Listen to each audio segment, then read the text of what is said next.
if I can't do a whole 6 minutes. There was no way I could do that whole 6 minutes. Hey, y'all, drop a one in the chat. Y'all think that God looked like Ronin Travels? That did not. Here, let me throw it back up so they can see. That did not. That looked like a whole white man back in the day. That was Look at not that white me. beard. That was not me. Is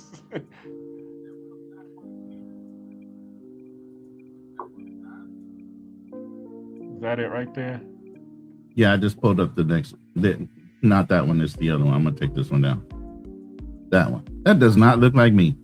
All that long white hair back there. What's wrong with you? You just, accentuated your hair a little bit. You still got the goatee and look just like you. I was like, yeah, he made himself God. I would never do that and never put myself in that position. Oh, way too humble of an individual. God, huh? Okay.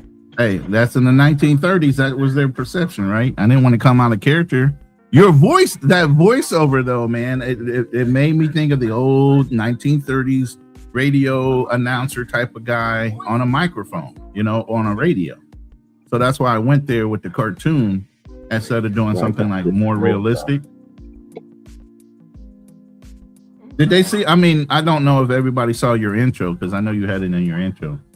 Yeah, it was in the intro. Think I should replay the intro again? I mean, you can, or I can just play the video because I have it where it's just that video, but with your voiceover. Hold on, let's see it. Yeah. Let's spin the block, Cuzzle. Do that. Here, I got it right here. Spin the block. No. Just run that video I just put up. Hold on.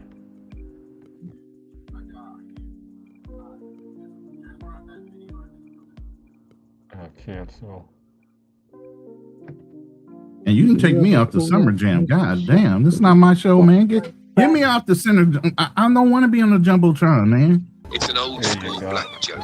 So God is up in heaven, and apparently he's got a whole bunch of niggas up there. I know you don't want to be in the Jumbotron that KC's flying in the background. Something else happens. Finally, God says, you know what? Let me call Lucifer. Because if I'm having this much trouble with these niggas in heaven, I know he's having trouble with them in hell. So God calls Lucifer. Lucifer answers the phone. Hello?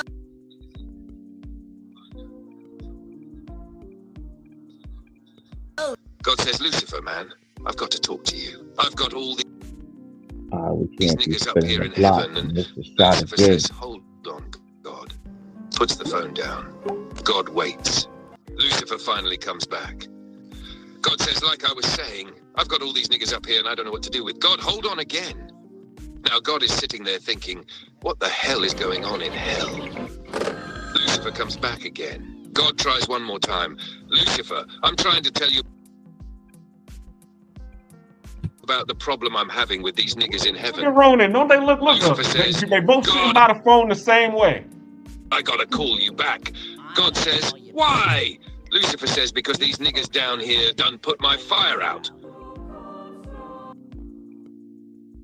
And that's the joke. Salute to you, Ronin. Thank you. Appreciate for putting the animation together. I really appreciate it.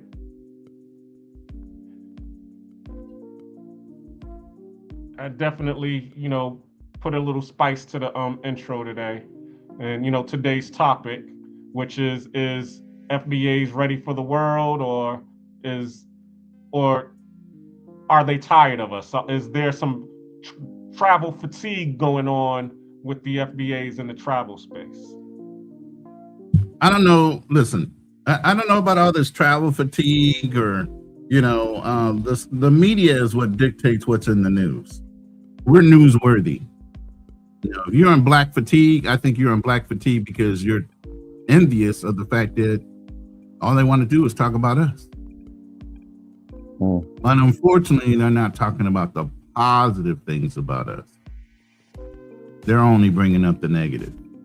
And that's a very, very minute percentage point of all the positive shit we do globally. Something just came to my mind. And, what I realize is this. When America, Europe, in all of these places or countries go to other nations, okay, they do things in order to stand out in that nation. But Black people have always, anytime they traveled to another nation, they blend in. That's why you aren't able to talk about what we do, because we're not trying to stand out. We see what's going on in that nation with those people, and we go along with the flow. What do you think about that? Do you think that's true? I mean, to tell you the truth, I do. You know, as an expat and also as somebody that's prior military, that's what we were taught to do while we're in service. Do no harm, win hearts and minds, right? Giving out the candies, kissing the babies, all that shit, right? Don't go out and offend nobody in the community, because it's going to be what? Amplified to an nth degree by the American media that a military guy went over and did some effed up to one of the countries that we're supposedly politically tied to. Mm-hmm. See, there's a whole political agenda behind even with the military when we travel. So we had to be not only Black, but we had to worry about the whole United States and representing them and some of the things we did and how that would affect us as Black men if we did some effed up shit while we're over there. Because you think they throw the book at you in civilian world as a Black man? Bruh, you are guilty in American military court. You have to prove yourself innocent. You are already convicted. The minute they try, they put you up on charges. It's the onus on you to prove yourself to be innocent. That's a whole nother spin on life. Yeah, but also too, I mean, not just in the military, because when I was stationed in Japan in '95, I would go out into Tokyo and Shibuya and Harajuku and all these different places, and you would see two things. You would see Nigerians and you would see New Yorkers, Black New Yorkers. And they would all be, you know, in these city centers hustling.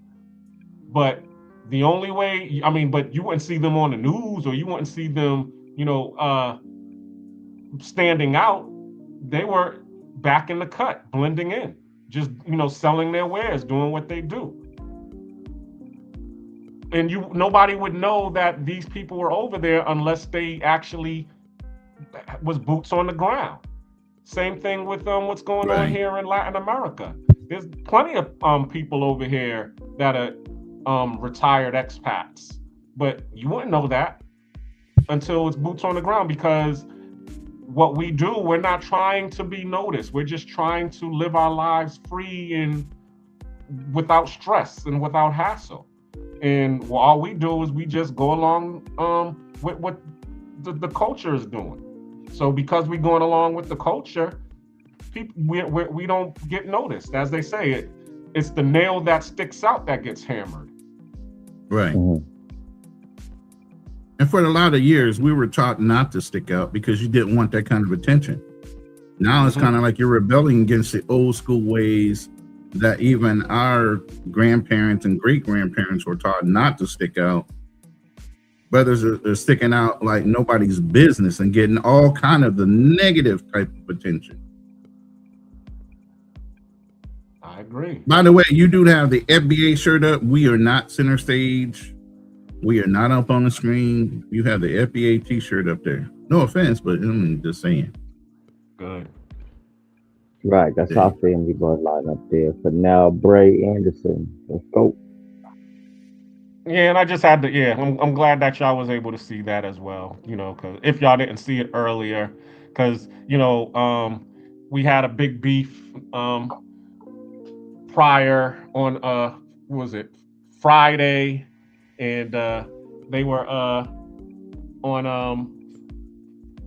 Ronan's Lion's Den, and, you know, somebody brought up a derogatory term towards the FBAs, and of course, I did not like it, and I said something about it. And then what term was it? Came on and started saying that it was a made up term. Huh? What term was being said? I mean, what was brought up that maybe I missed it because I'm so much in the background doing editing and monitor, and so I might have missed that comment. So what was being said? He said, quote unquote, you FBA niggas. And, okay, you know, I didn't have any problems until he said it, because he said it with such vitriol. But then it was funny because on Saturday, we wasn't even talking about, and I'm gonna bring up Kanal with the utmost respect, because I don't want to disrespect him in any way. He wasn't talking, and we was talking about superheroes, and Nak Meezy put in the chat about the Black Panther being a musty tether, and that caught the ears of yeah, Kanal. I remember that. That was wild, though. He did that, yeah. And then as soon as Kanal, what y'all say? And once yeah, again, he did chime out with the tethers, right? You FBA niggas.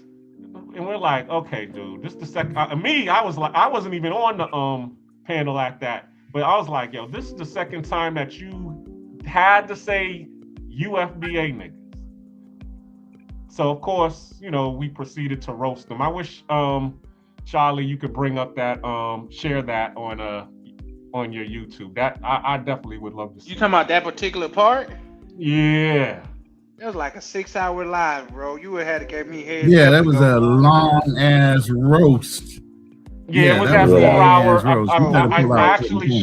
actually have it in mind, but my YouTube is acting up on the StreamYard. I actually had it saved to that part. Hold on, let me see. No, I mean we all have it saved. I have it saved, but I'm just saying one particular point, trying to find that one point out of a 6-hour live, man. No, I'm saying I already had it time stamped. It was at 4 hours and 9 minutes. Oh, yeah, you got time location. Oh, okay, well if you say time stamp, then I'm good with that. I can go do a time stamp. I might go find it then. Yeah. Hey man, listen, bro, I haven't had a good roasting like that since high school, man. Hey, y'all know when we just used to sit up in class and roast niggas, bro? It felt good in my soul. You know what I mean? Just yeah. You know how you roast somebody? Y'all had listen. I would say this: y'all have had to hold that for maybe a couple weeks now. So by the time y'all got to be able to release, y'all went in both feet, man. Just stepping all up in that puddle. It felt good too. I felt like I did my ancestor proud with that one, man. That was some of not the ancestors. Yeah, not the ancestors. The ancestors had to be involved. Yes, they did. Yes, for sure. Because absolutely. You said 4 hours and what? I believe it's what was 4 the hours, time 9 minutes. I believe it's 4 hours, 9 minutes. Okay, I'll pull it up. Y'all know sometimes I sit by myself, like say when I'm just at the crib and I'm doing some work, I just go to singing like up-to-date spirituals like Fade in the Water. You know what I mean? And memories of what happened at the Fade in the Water. Y'all remember the Fade? I think the holiday just passed, like what? Wasn't it last month? You know, we celebrate that every year. It's the annual Fade in the Water Day. You know what I mean? Oh, you talking about the Alabama? Yep. Oh, what was it? The paddle boat massacre. Gangster lifestyle. Salute to you, brother. Fearless cannot be a tether. There's an impossibility. I don't think he can be. That's not him, bro. I think he's just in a different mindset, and he had a lot on his plate. But here's the live stream, and I'm sharing it now. So let me know when you guys are ready, and I can push play. Did you listen to it to pre-check it? Oh, I know it's gonna play. No, I'm saying, did you? I didn't listen to it. No. Look at you won't tell me. I don't. Well, look at the chat to see, because he brought up the Nakmeezy's chat. If Nakmeezy's chat is on there, that says I'm not. Oh, See, so you Ronan, trying to get me to when do you too much now. co-screen Hold on. and you go back and look back, the chat show up on your replays too? Yeah. Anything It that you depends post. if I left it open. Yeah, if you leave it out there for it to, but I did not. For some reason, it's not coming up for me right now. So that's why I'm looking at your timestamp, and you just need to listen to see if I hit it or not. I'm at 4 hours, 8 minutes, and 39 seconds. So let it roll into your 4 hours and 9 minutes.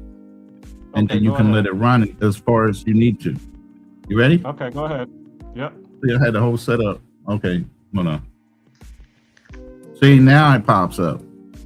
It took a minute. I had to push play. I don't see Nakmeezy on here at all. So hold on. No, he wasn't on there. He was in. It was a comment. I'll be heading back to Brazil. This is my 4th trip back to Brazil. I'll be heading back next year. Can't wait, man. Yeah. I'm trying to take the subject up now. No, fuck that. Can't wait to Brazil, bro. Nah, fuck that. You ain't changing the subject. No, Hey, fuck that. I'm letting you guys know. Listen, I'm going to Brazil. I'll be visiting 3 cities. Can't wait. This is my 4th time going back to Brazil. Yeah, can't wait, man. How come you sound like you're getting tired when you talk? Is that the drink or what? I told you it's past his bedtime. It's past his bedtime. It is past my bedtime, though. It is past my bedtime. It is. The Smirnoff Ice go crazy, boy. Your ass here kind of make you sleepy, won't it? You know what I know about? I'm going to the gym in the morning, man. So I gotta be alert. Oh shit! I'm going to the gym in the morning. Bro, you were. And he gonna be musty. He the janitor at the gym. He going to that motherfucker clean it up. And he gonna be musty. You know what I know about a musty nigga? He gotta wash them towels so they fresh for the customer. 9 times out of 10, a musty nigga feet stink. Man. You cannot. Okay. We got somebody new on the chat. Be careful, bro, because that on that very live, I had 3 sets of people trying to pee bomb me, bro. So be careful. Nah, I got it. Okay. I got the YouTube on full screen. Who am I speaking with? He must mean me. It's the Gangster Lifestyle. Oh, okay. Oh, that's Gaines, man. Come on, bro. False alarm. Gaines will change up his name every now and again, though. He'll be Ghost or, you know what I mean? So Gaines will change up his name. Yeah, because when it's somebody that's pissing me off, I change into James St. Patrick. Because they gotta that person gotta disappear. Like your boy Fearless. Man, he said ghost. Yo. Come on. Why y'all Hey, that's the second person y'all say his name one more time. I have his ass pop up like a goddamn leprechaun. Don't talk about him like he the boogeyman, though. We can put some respect on his name, but don't talk about him like he the boogeyman. That's like I told what's his name, Kanal. Like, I hope you don't think you know bully, bro. We don't do the bully games. So, but no, believe it or not, my thoughts on Fearless, though. I think Fearless is a calm, cool, collected dude. At least from what I've seen about him. I've never seen him lose frame, even like say with the mishap that happened on Mariah's live and stuff like that. So I think he's cool, calm, and collected. But it's just a lot of times the standpoint that he take, and a lot of times it's not what you say, it's how you say it. You know what I mean? If you want to reach somebody, you don't talk down to them. You talk to them. You know what I mean? And that's just like that's just my thoughts and feelings about it. But I have no personal beef or vendetta against him. Now, Gaines seems to not rock with him at all. But no, it's not that. Listen, when it was about John Hanson, I wasn't gonna go too crazy because we can't prove that he was a president, and you can't disprove that he wasn't a president. But then when you take away accolades from Garrett A. Morgan, he invented the traffic light, bro. You can't argue that fact. So Ronan, when he said that he didn't invent the traffic light the other night, yo, I turned the stream off. You asked me to come up, I said no. I'm not going up there arguing with him over that because he you know what I'm saying? It wasn't. Listen, I looked the man up too. And let me say this real quick. I looked up the man, and what he did was he modified the system that the traffic light system was built upon. What did I say even during that live? We are people of convenience, and our inventions are usually something that makes our lives easier and simpler. So if we saw a hard way of doing something, we found things to make it better and easier. Now I get that, Ronan, but I get that, but what they say, I did look up the gentleman you guys are talking about, and he modified the patent and he retook the patent. That's the same thing Chinese do. Chinese will take an American patent, waiting for the patent to expire. They'll put a modification on and reclaim the patent as their own. But they were not the originators of the original I think that's patent. unfair for you to do that. What you mean? That's a fact. What are you talking about? What am I saying wrong? But what you're saying, Chinese people out blatantly steal patents. They don't. In fact, patent don't mean. That's not stealing when you modify it. That's the trick of this thing. It's not stealing when you modify it. It's not stealing. Wait. So if the Chinese stole, then you're saying we stole too. Because in that same example, the brother took an already example. Listen, no, we are going to be fair. So if you're saying the Chinese stole, but here's the thing. What I'm talking about in the same comparison will need to go to this brother with the traffic light. Ron, I'm talking about conversation-wise. I get what you're saying, but conversation-wise, you can't cut me off and tell me to wait while you start talking, and then me not be able to cut you off. Okay, go ahead. I'll shut up. Go ahead. What I'm saying is, reason like it's a known thing that when you take your patents to, or you take something to get manufactured in China, they will manufacture it for you and then themselves with no modification to it, and they will sell it for cheaper than what you sell it. That is a fact, my brother, and I can prove that to you. Now, taking a patent, you don't have to. I know. That's just like the scroll and the bendy scroll. These is essentially the same thing, but one of them has been modified, and that's fair game. But to just sell a scroll and then call it a scroll with a B or something, a bra, a car, or something like that, and it's the same exact thing. Right. Those things is not the same. Right, and I never made that comparison. That's the whole thing. You heard me, but I never made that comparison. Wait, what you said? That's the same as the Chinese? Did you not say that? Wait. I let you land your plane, and you just interrupted me, right?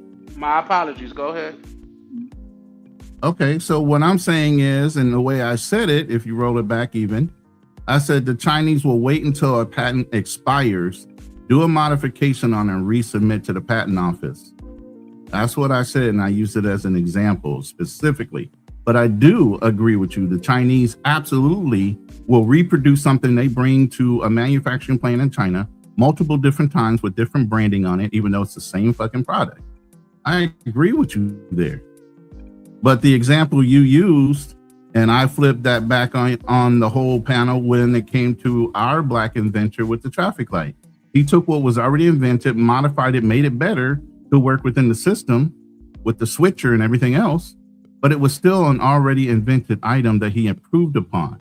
So did he steal? No, you just said it's fair game after the expiration if you modify it. So two things can be true at the same time. Agreed. Nobody's contradicting it. I can't remember this guy. Pardon me for cutting off. I can't remember this guy's name. It's somewhere. I got it somewhere on Facebook. A black man also invented what we know as the modern street sweeper. So that vehicle that you see going down your streets, cleaning the streets, that was also invented by a black man. Isn't that falling in line with what I said about us making inventions that make life easier? We are very inventive when it comes to you know what? I ain't trying to break my back out here. Let me figure out a faster way to get this done, so I ain't got to get out here and do it like that. Yeah, necessity is the mother of all inventions. Yeah, I would agree. And you said that the other night, yeah. Now watch he come up here and say that Sebastian. Why y'all talking in the second tone? Why y'all talking? Why y'all talking in the second person? Like, why she come up here and say Lewis Latimer didn't invent the light bulb? He did. He improved on that. He did the filament and some of the other things when it came to the light bulb. Yeah. Okay. Are y'all done? Just like I'm not discrediting that black people can't be intelligent. See, the thing I had a problem with Fearless was he had the white man talking for him. I don't like that. There you go. There's so many other people that are talking that you could have used. You did that to be inflammatory. And I said that on the show. He did that more to be inflammatory towards everybody than to find a black person that talked about the same subject to prove a point. But then again, you got to look at the white man is talking has a hidden agenda why he's talking that way. What is the body of his work, and why specifically is this white man talking about that specific topic at that time? But if you look at his overall body of work, that man was totally a white supremacist and somebody that was trying to steal the passport bro name. Ronan, I was waiting for you to come on my panel the other day so I could say to you, why are y'all up there gonna let this white man? You didn't invite me. The link was in the chat. Yeah, I saw you in the chat. Oh, no. I did say right, okay. He's not invited. You acknowledge me. From now on. Listen, he specifically named certain people. He knew I was in the room. He addressed me and everything else. So everything's cordial. No harm, no foul. But he had and we prepare panels like that too. Charlie, Black Cleaner, you've all been invited to certain panels we had structured for certain people to be on the panel. So I thought that's what you had set up. Ronan, you have a standing invitation now. Okay. As long as I know that, I probably just forgot. And then when I saw your name, I had already read off those names before I saw your name in the chat. Yeah, I would have pulled up that day. I didn't purposely not want to pull up. I just thought you had a chosen panel because you wanted to get certain points of view out. You know what I'm saying? And I understand that. And that's what we're going to do more. So we had that conversation right after that live was, I let my AI do a lot of reevaluation, and that was a really good show up until we opened the panel.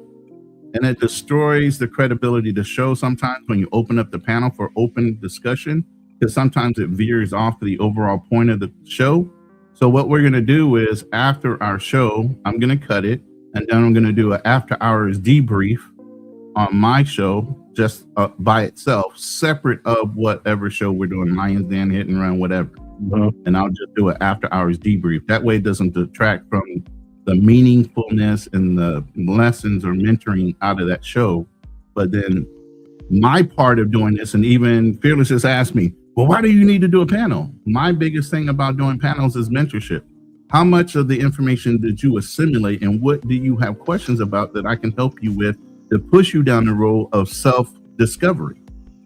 You get what I mean? I don't want to just stop it giving out information and don't want to see if you guys actually digested what we gave out.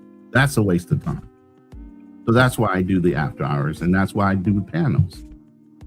But go ahead. I think we all growing, Ronan. In fact, like say, I'm actually making some changes to my show as well. So it's about growing pains. A lot of times you got to learn on the job. You got to build a plane. You got to build a plane as you fly it. So I 100% agree with you. Yeah, but what I was saying was, y'all let that white guy steal all my talking points and claim them as they his. I've been saying dudes need to change their appearance when they get on the plane when you flying into Medellin. Stop wearing flip-flops with socks. Stop wearing do-rags. Ronan, have I not been saying that shit?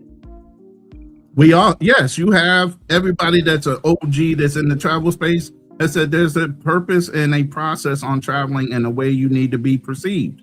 Even at you old enough, gangs, you couldn't get on an airplane if you weren't dressed a certain way. There was a fucking dress code. Yeah.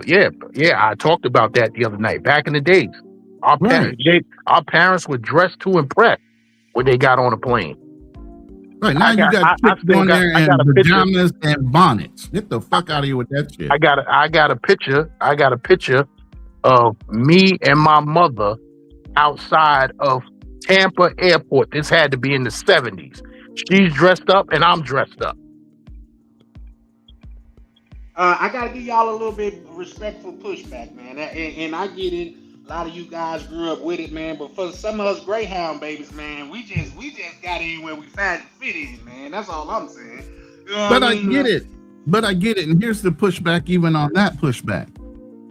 It's the way our society specifically has changed so much, where it was a village that raised a child. The neighbor could make a comment to your child. Not only were they able to correct because they were adults of competency, but once it got back to your mom or dad, they recorrected you and now they spanked you or did whatever the fuck they could. Now we in the agenda and the career of don't talk to my child, don't listen to nobody, you make my motherfucking daddy and all this other bullshit. So when OGs start trying to teach y'all something, all of a sudden it's a goddamn problem to be corrected. Because all this emotional shit that's going on within a female mind frame and how they translate it to single mothers translating to their children. The first thing I tell y'all need to break your fucking son-husband roles. Because a lot of y'all bow down to women regardless. And that's some bullshit. You are the man that carries the family name, not them. They give off seeds. Who carries the name? The man. Who runs the house? The man. And that ain't never gonna stop. Coach Greg Adams talked about that son-husband issue today. Yeah, for sure. He said to the women, do you want a man who's constantly saying, oh, I gotta go see what my mother, oh, well, let me run this by my mother first. Why you gotta run it by your mother, you goddamn mama's boy? You can't make a decision for yourself? Oh, and just real quick, Ronan, this is not no pushback because we all got different what's name, but I don't never remember getting a spanking in my life. I got an ass whooping, so maybe it was different. But I got my ass. Nah, bro, I got hit with everything from the side of a tree branch, a cutting board, a fucking extension cord. Don't play with me. And my mom was the bold one that not only worked in the school as a volunteer sometimes, she'd whoop you right in front of the whole goddamn class and dare anybody in the class to fucking laugh. That wasn't well, I'm saying. But she'd whip you in front of the class and dare anybody else to laugh because she'd take them next. No, I'm fucking with Ronan. But I'm saying, no, this is real. I'm talking about real shit. It wasn't even a joke. That really happens. And then sent you to school for the next week in shorts so they could show that you got whipped. Nah, man, come on. Do that. I sent you another. I sent you a screenshot in your in your WhatsApp. Would you be able to pull that one up? Oh, shit, let me see.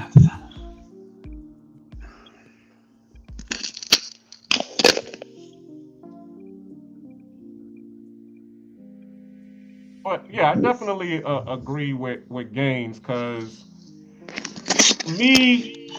one of the things that I was saying earlier is I understand that, you know, you and Kanal and Fearless, you all work together and you all argue points, you know, y'all have these debates.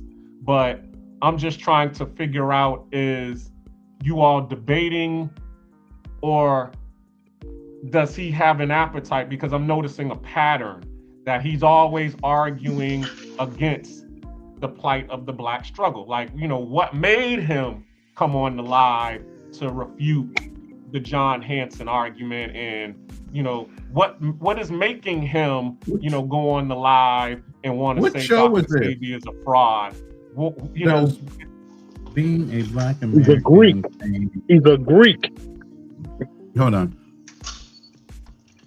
All right. First of all, I can't answer for his motivation. I know the man himself, and he will argue both points. Both Toastmasters and debate teams teach you how to be a well-rounded person to argue, and how do you anticipate somebody's rebuttal if you don't know their side of the position. So you do need to know both parts, and sometimes, a lot of times, we all agree on a topic, but to not sound like an echo chamber, whether we flip coins or we just say, fuck it, I'll take the bullet and I'll be the bad guy this time. You get what I'm saying? But we will argue both sides of the argument, regardless of whether we agree or not. And sometimes we'll troll. Okay, so that's all I'm trying to figure out. Is he really have an appetite for diminishing Black progress? Or absolutely not. He's a black man in himself, even though a lot of people like to play around. The brother's black. we understand that. That would be self. Listen. That would be self-hatred in itself to say somebody that hates themselves is sitting there saying certain things. Does he have high expectations? Will he boldly say some shit that he feels like people should already be on? Hell yeah. All right. Excuse me, y'all. That was the dog licking my ear. We didn't need to know that detail of the slobber. Shout out to Mac Measy. What's going on, family? Oh, where's Mac Measy at? I'm disappointed in him. Salute, Jay Carson. Hey, before we go any further, I will say this. And this is not, but we cannot make it sound like we don't want to hear the truth, because that's what it's coming off as. We don't want to hear the truth, and that's not the case. If it's true, it's true, and I'm always on the side of truth. You know what I mean? I tell my people that I'm not gonna hold you up within your wrong. Like I believe in a united front, but once we get back to the flag, you're gonna have to answer for your actions. So we cannot say that we're against the truth, because that's not what it is. But if every time you take a position, it's against, for one, the people that I can't say that he claimed to represent, but the people of the same skin hue that you share, it almost do push the narrative. Well, but his pushback to that, and my pushback was, what's wrong with black excellence? Expecting more than just average. I didn't say it was anything wrong. I just said I'm on the side of truth. So if he's saying something and it's true, that's just like OTO said something that I didn't think was true, and when I looked it up, it was true. So I learned something. I will never spew that ideology again. Right. So I'm on the side of truth, but I'm not on the side of always taking a standpoint against a certain narrative to make it look. What would it be better if I was the bad guy a couple shows and let him be the good guy? Yes, please. No, you been the bad guy. No, please. But let me get on his. I can be the bad guy. I gotta ask Mac Measy a question. He just ain't playing one on TV. I gotta ask Mac Measy. He is playing one on TV, and he really ain't one. I gotta ask Mac Measy a question. Go ahead, fire it off, Gans. I'm waiting for him to acknowledge that he's there, that he hears me. From New York to New York. Magnesia, are you there? Can you hear Gangster Lifestyle? He said Gaines ain't from New York, so he ain't gonna acknowledge him. No, I'm joking. Damn. Hello. Matt, what's up, are you Matt? there? I thought I just heard him say something. I heard him say hello. He might be having difficulties right now. I'll hold my question for when he gets his mic together. All right. Hey, real quick, Black Cleaner, what show was that screenshot from? It wasn't from that same show. Friday was my show. That was Ryan's thing. Saturday. His was on Saturday. Yep. No, was it Thursday? Thursday night was Charlie Chan's show on Thursday. No, did I do the show that you and what was his name? Me and Kanal did a show. You and Kanal. You did the Therapist Thursday on Thursday. Ronan, I think that was the thing, because I went live on Friday and then you went live on Saturday. It's a real fucking problem when you do so many shows. You don't know who the fuck and what the fuck is going on. Because I'm looking at all these shows. That's just grinding, baby. We grinding now. We love grinding. That's good. Yeah, for sure. I'm still looking for the show. Hold on, I can tell you what the show is. Do black men get treated differently abroad? That one? That was the one where we were all on. No, does being a black American change how you? Okay, that one. Yeah, that was the one where Andre loved crossing borders. I think that was Thursday, right? I had a show with Andre on Thursday. Right. But I didn't do a show myself. It was August 14th. Okay, I got that one. Hold on.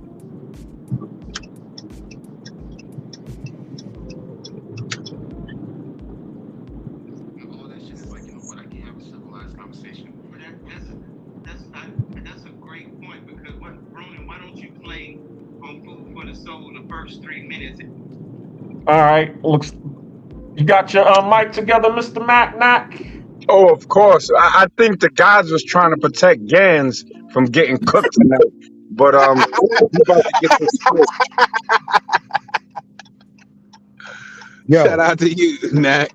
You can't cook me. You want to know why? I'm so cold. I walked on ice and never fell. All right. Is this a tether-free panel? Oh, Yeah. wow. Oh, wow. Wow. It don't have that funk. That's why I asked. Salute to my FBA brothers. Now, what's up, gang? Okay. Do you believe that the colonizer is a liar? The white man. Do you believe that he's a liar? I believe that all people, colonizer or not, have the potential to lie. Oh, see, he's getting political. Do you believe the white man is a liar, yes or no?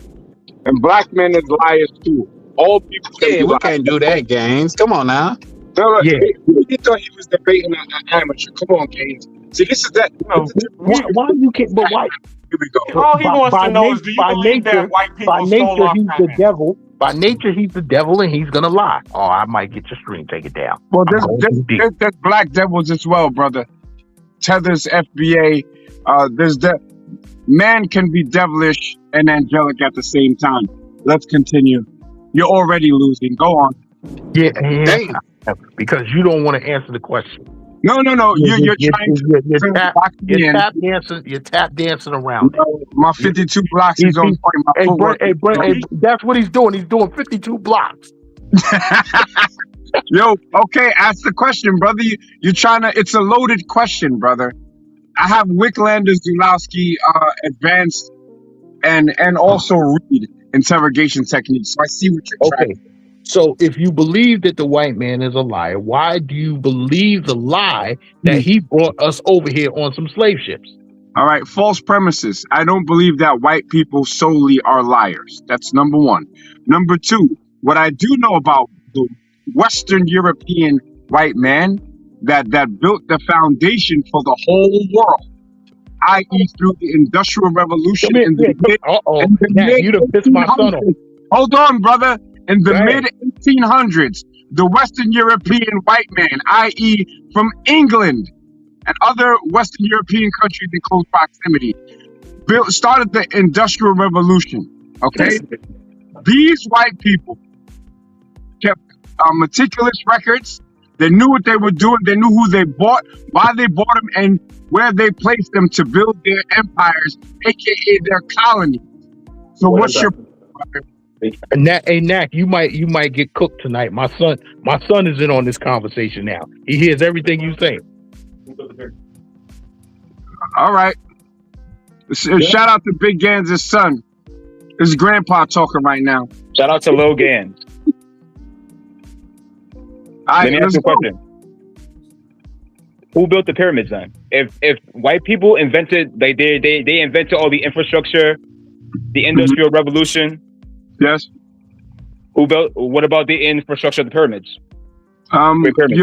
You're jumping thousands of years before the Industrial Revolution, sir. I'd like to keep it to where it is with us, Black Americans.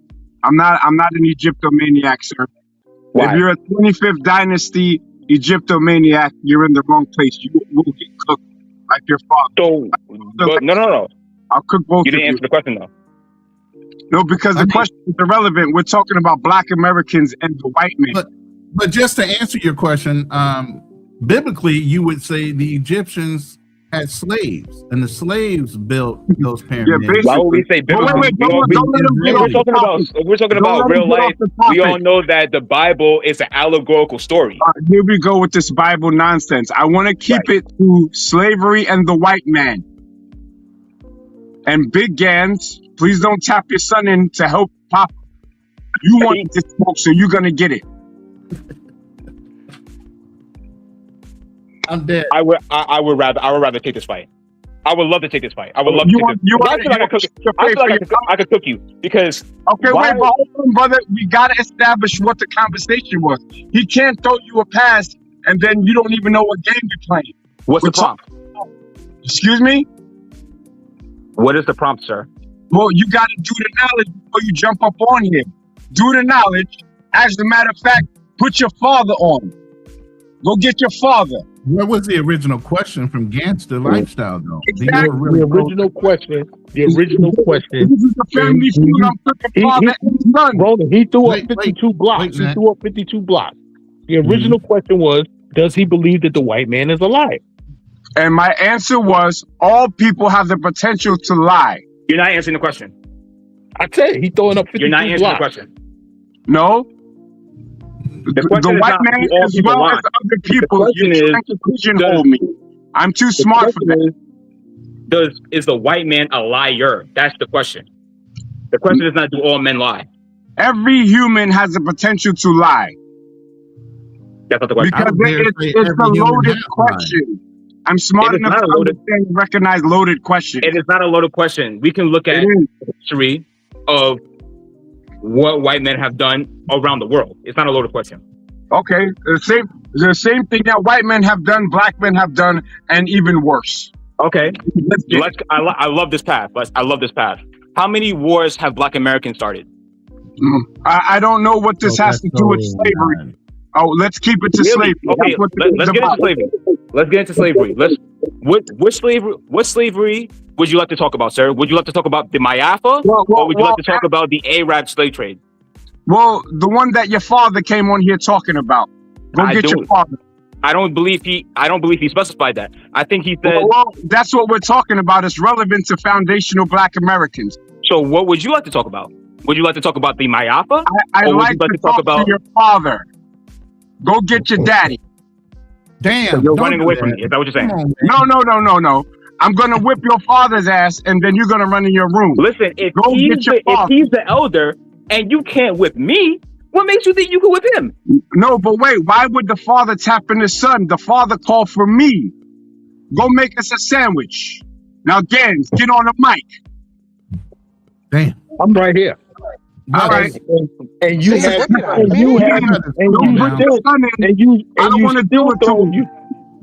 throwing up 52 blocks. All right, so then prove that my 52 blocks is useless. But here's the thing: the premise of the question has a lead into the real question. What is the real question you want to throw out there? Hold on, Roland. I'm gonna get him right here. He said whatever he said about the 52 blocks. Zab Judah threw up that 52 blocks against Floyd Mayweather and got his ass whipped. He actually they never counted that knockdown, brother. But now let's go. I reject your premise that white people exclusively are liars. White people, is all people are liars. That's a straw man. Okay. Well, all right. Gans, continue. Nah, I said what I had to say. Oh, that was it? Okay, then I'll bring. That's the weakest shit ever. That's some Staten Island stuff. Listen, there's no place for me to go because you keep throwing up 52 blocks. You dodging the question. Yeah, but eventually, Gangster, here's the thing, though. Eventually, you were leading into this new interjection of YT men that was in the space talking down about brothers. I'm sure that's where you were going with it. No, I was going to where Nak said the other day that all black people come from Africa. So now let's go there. Let's talk about that, sir. This proved my premise. Let's go. Let me ask you another question. Yes. So when you say that all black people come from Africa, are you talking about the continent of Africa, or are you talking about at one time when they called the whole world Africa? I'm talking about what is now known as the continent of Africa.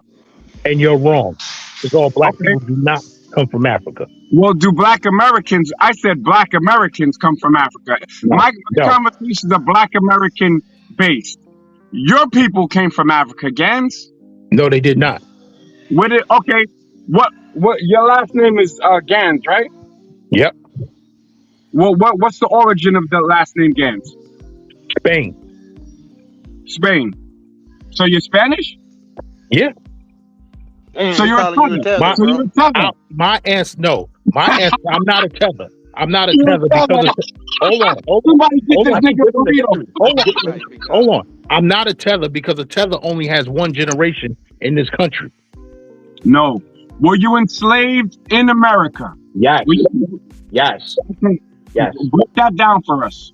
And to you get that person. Now we're in disagreement. Now you got me disagreeing with my son. Where'd you get that from? Of course.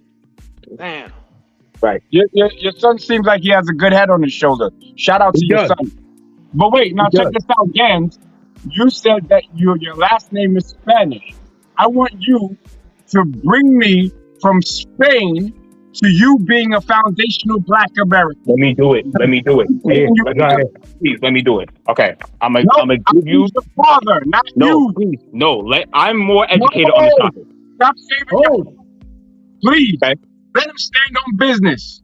He called me out. Let your father shoot the friendly fade. Your father's my man. He's a real one. You lucky I don't want to put car flips on this because he be on that Indian motorcycle in the winter. Now let's go. Yeah. I just got off a motorcycle panel too. Let's go. You did. Now show me the timeline from Spain to how you were enslaved in America. Let's go. Show you the timeline from Spain to how I was enslaved in America. Yes. How did you get that Spanish last name? If you're not the people in America. I don't know where you. I know because I don't know where you got that from. You have a Spanish last name, according to you. Okay. Yeah. So how are you a foundational Black American with a Spanish last name? Because my family goes back in this country 4 generations. Okay. 4, 8, 12. That's 160 years. Now, who were you in? Where were you in? We count the generation by 100 years. No, a generation is 40 years. Look it up, 40 sir. Years. 40 years. I think I might have to speak to your son.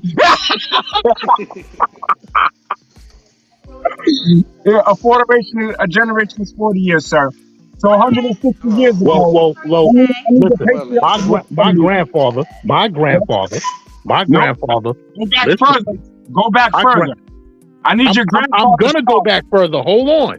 My grandfather was born in 1898 in Lamont, Florida. I'm fine, thank you. His father was also born in Lamont, Florida. Let's say 27 years before 1898.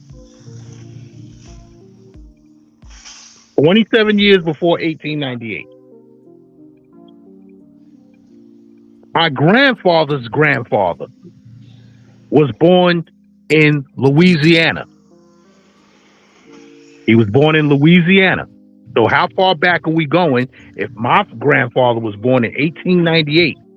So now we going from my grandfather to my grandfather's grandfather. We've been here. I mean, that establishes a major port, which Louisiana was passed off back and forth between the French and the Spanish. Between the French and the Spanish. Okay, so now, how did your grandfather and great grandfather get here? Now, my grandfather's father. If I got the timeline correct, I might be missing a generation, but if I'm correct, he came from Spain.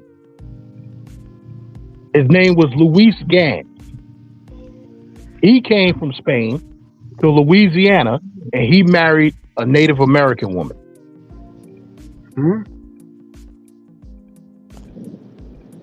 Okay. What was the Native American woman's name? I gotta go into the family reunion book. So now you're just throwing shit at the wall. I don't know where my mother has that book at. Okay. So let me ask you a question, brother. You said that he came from Spain, right? Yeah. How did he? So was he a Spaniard? He was a Moor. So he was an African. Thank you. You just proved my point. Let me speak to your son. He went outside. Hey, y'all be letting that measly show out on y'all, bro. Little we got 40 people watching. Can y'all hit the like button? Please do. Caution nothing to hit the like button. Please subscribe. Subscribe to the channel. Let's get Black Cleaners channel subscription. I'm surgical with this shit, man. Let's subscribe for more great content. Mac busy cooking anybody that ever dares to challenge him in the face. Now let me get little games. He went outside. He'll be back in a little You while. better go outside.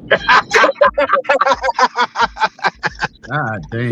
Little Gans, go get a switch. Go pick. I'm gonna have the son pick a switch that I'm gonna whoop his father's ass with. Go pick up, get the switch, little Gans. Yo, the Gans drop off? I don't think so, but I have that video queued up if you want me to play that. Black Go Cleaner. ahead. Go ahead, please. Hold on, let me share that screen with you real quick. What is this guy saying? Josh makes sense. You're making nonsense. He said the surname Gans has German. The Moors are African, bro. The Moors are African. I know who the Moors are. So you are African. Let me know when you're ready. Old Liberian child soldier talking about you in Africa. Hold on a second.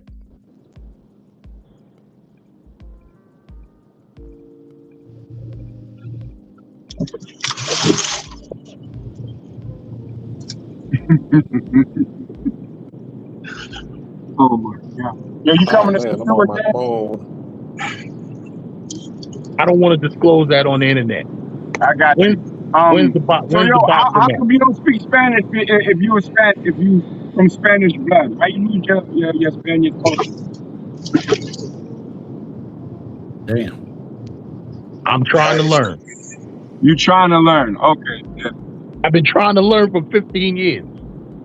Oh man. I'm too lazy. I know it when I get around it. Nat, when's the boxing match? October 29th and October 30th. Oh, I'm gonna miss it. No doubt. Yeah, you would miss it.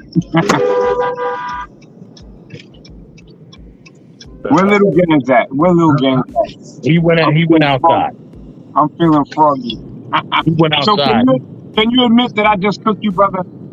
Yeah, you kind of got a little something. All right, thank you, brother. I appreciate you. That's how we stand on business. Salute to you. Who's next? But we could meet up. We could meet up in Sasua and talk this face to face, and I could show you some stuff in person. All right. Well, unless you can show me a family on the 1870 census, like I can, I don't want to talk with you. Yeah, I can show you that. People on the 1870 census. Yes. All right. Salute. Yeah. I need someone to independently. Don't leave Sasua after the boxing match. I'll be there a couple days after, but I'll be there. Nah, brother, I'm going in. I'm doing my work and I'm leaving. I don't want nothing to do with that place. Can someone independently, if you have a laptop, to Forebears, Forebars, name origin, or Gans name origin, and then click on the Forebears link. I want to see if GANZ is actually of Spanish origin. But I don't think that's the way he spells his name, though. Is that the proper spelling of your last name? No, it's definitely not. It's G-A-I-N, right? G-A-I-N, right? No, G-A-N-Z. Ganzi. Look in the back chat. Okay, I see you.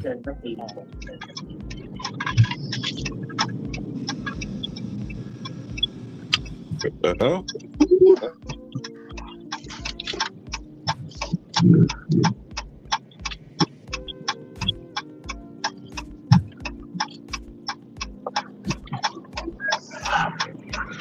Somebody go ahead and make that turn already. It says English or European or Yiddish origin. Yiddish? So Gans is a Jew. Nickname or trickery is Mazel tov, research. The name or Old French Gandhi, meaning pretense, trick, or trickery. No, Ronan, did you look in the back chat? Yeah. Hold on. I want to make sure I spelled it right. Yeah, I spelled it exactly like that. That was just a general Google search. And what I said was, what is the origin of Gainsey as a surname? When you Googled it, who did you see pop up? There was should have been some names and some pictures pop up. I see variations on that name. But no person's popped up on my all page. You didn't see like some obituaries pop up? I see. Okay, first thing that came up with the AI definition. If you Google the name,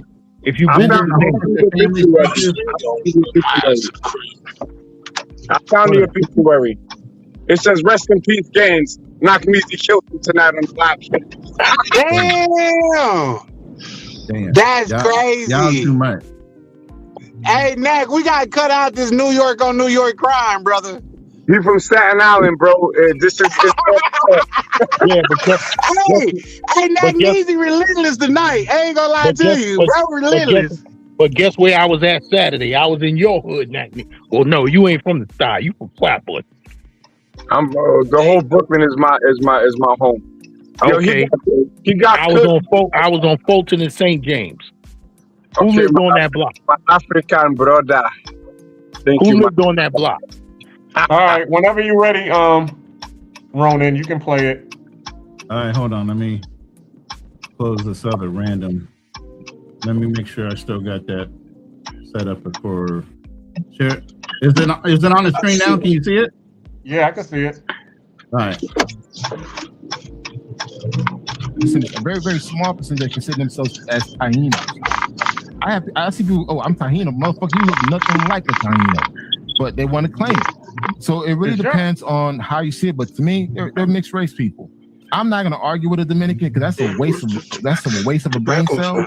And I'm not willing to lose. Somebody having a sleep off on that deep rabbit hole. You start seeing the hate, you start seeing the colorism, the racism, the nationalism, and all that shit. It's like, you know what? I can't have a civilized conversation. Well, that's a great point because Ronan, why don't you play? Oh, here we go. Hey, Black Cleaning. Talking exactly what my brother's talking about right here. And another thing too, I call myself black. Can you hear me? FBA niggas. Wait, hold on. I want to make this shit clear. I consider myself as the black man. But y'all FBAs don't call me a black. They say I'm not black. I'm Haitian. Let me help. Wait, hold on. So hold. Did I hit your point, or do I need to continue to play it? Keep going. All right. Hold up. Let me finish, and I'm done. I'm gonna stay quiet. I'm gonna grab me a drink. I'm gonna shut the fuck up. No, you've been drinking already. Wait. No. I just had one drink, bro. I'm about to get some more. Don't start with the disrespect of the FBA. Hey, it's what it is, bro. It's what it is. Open season on y'all niggas, bro. Hey, I'm gonna say this like whenever. Hold up. Let me finish my point, man. Let me finish my point. Okay. Let me finish my point. Okay, it's like this again.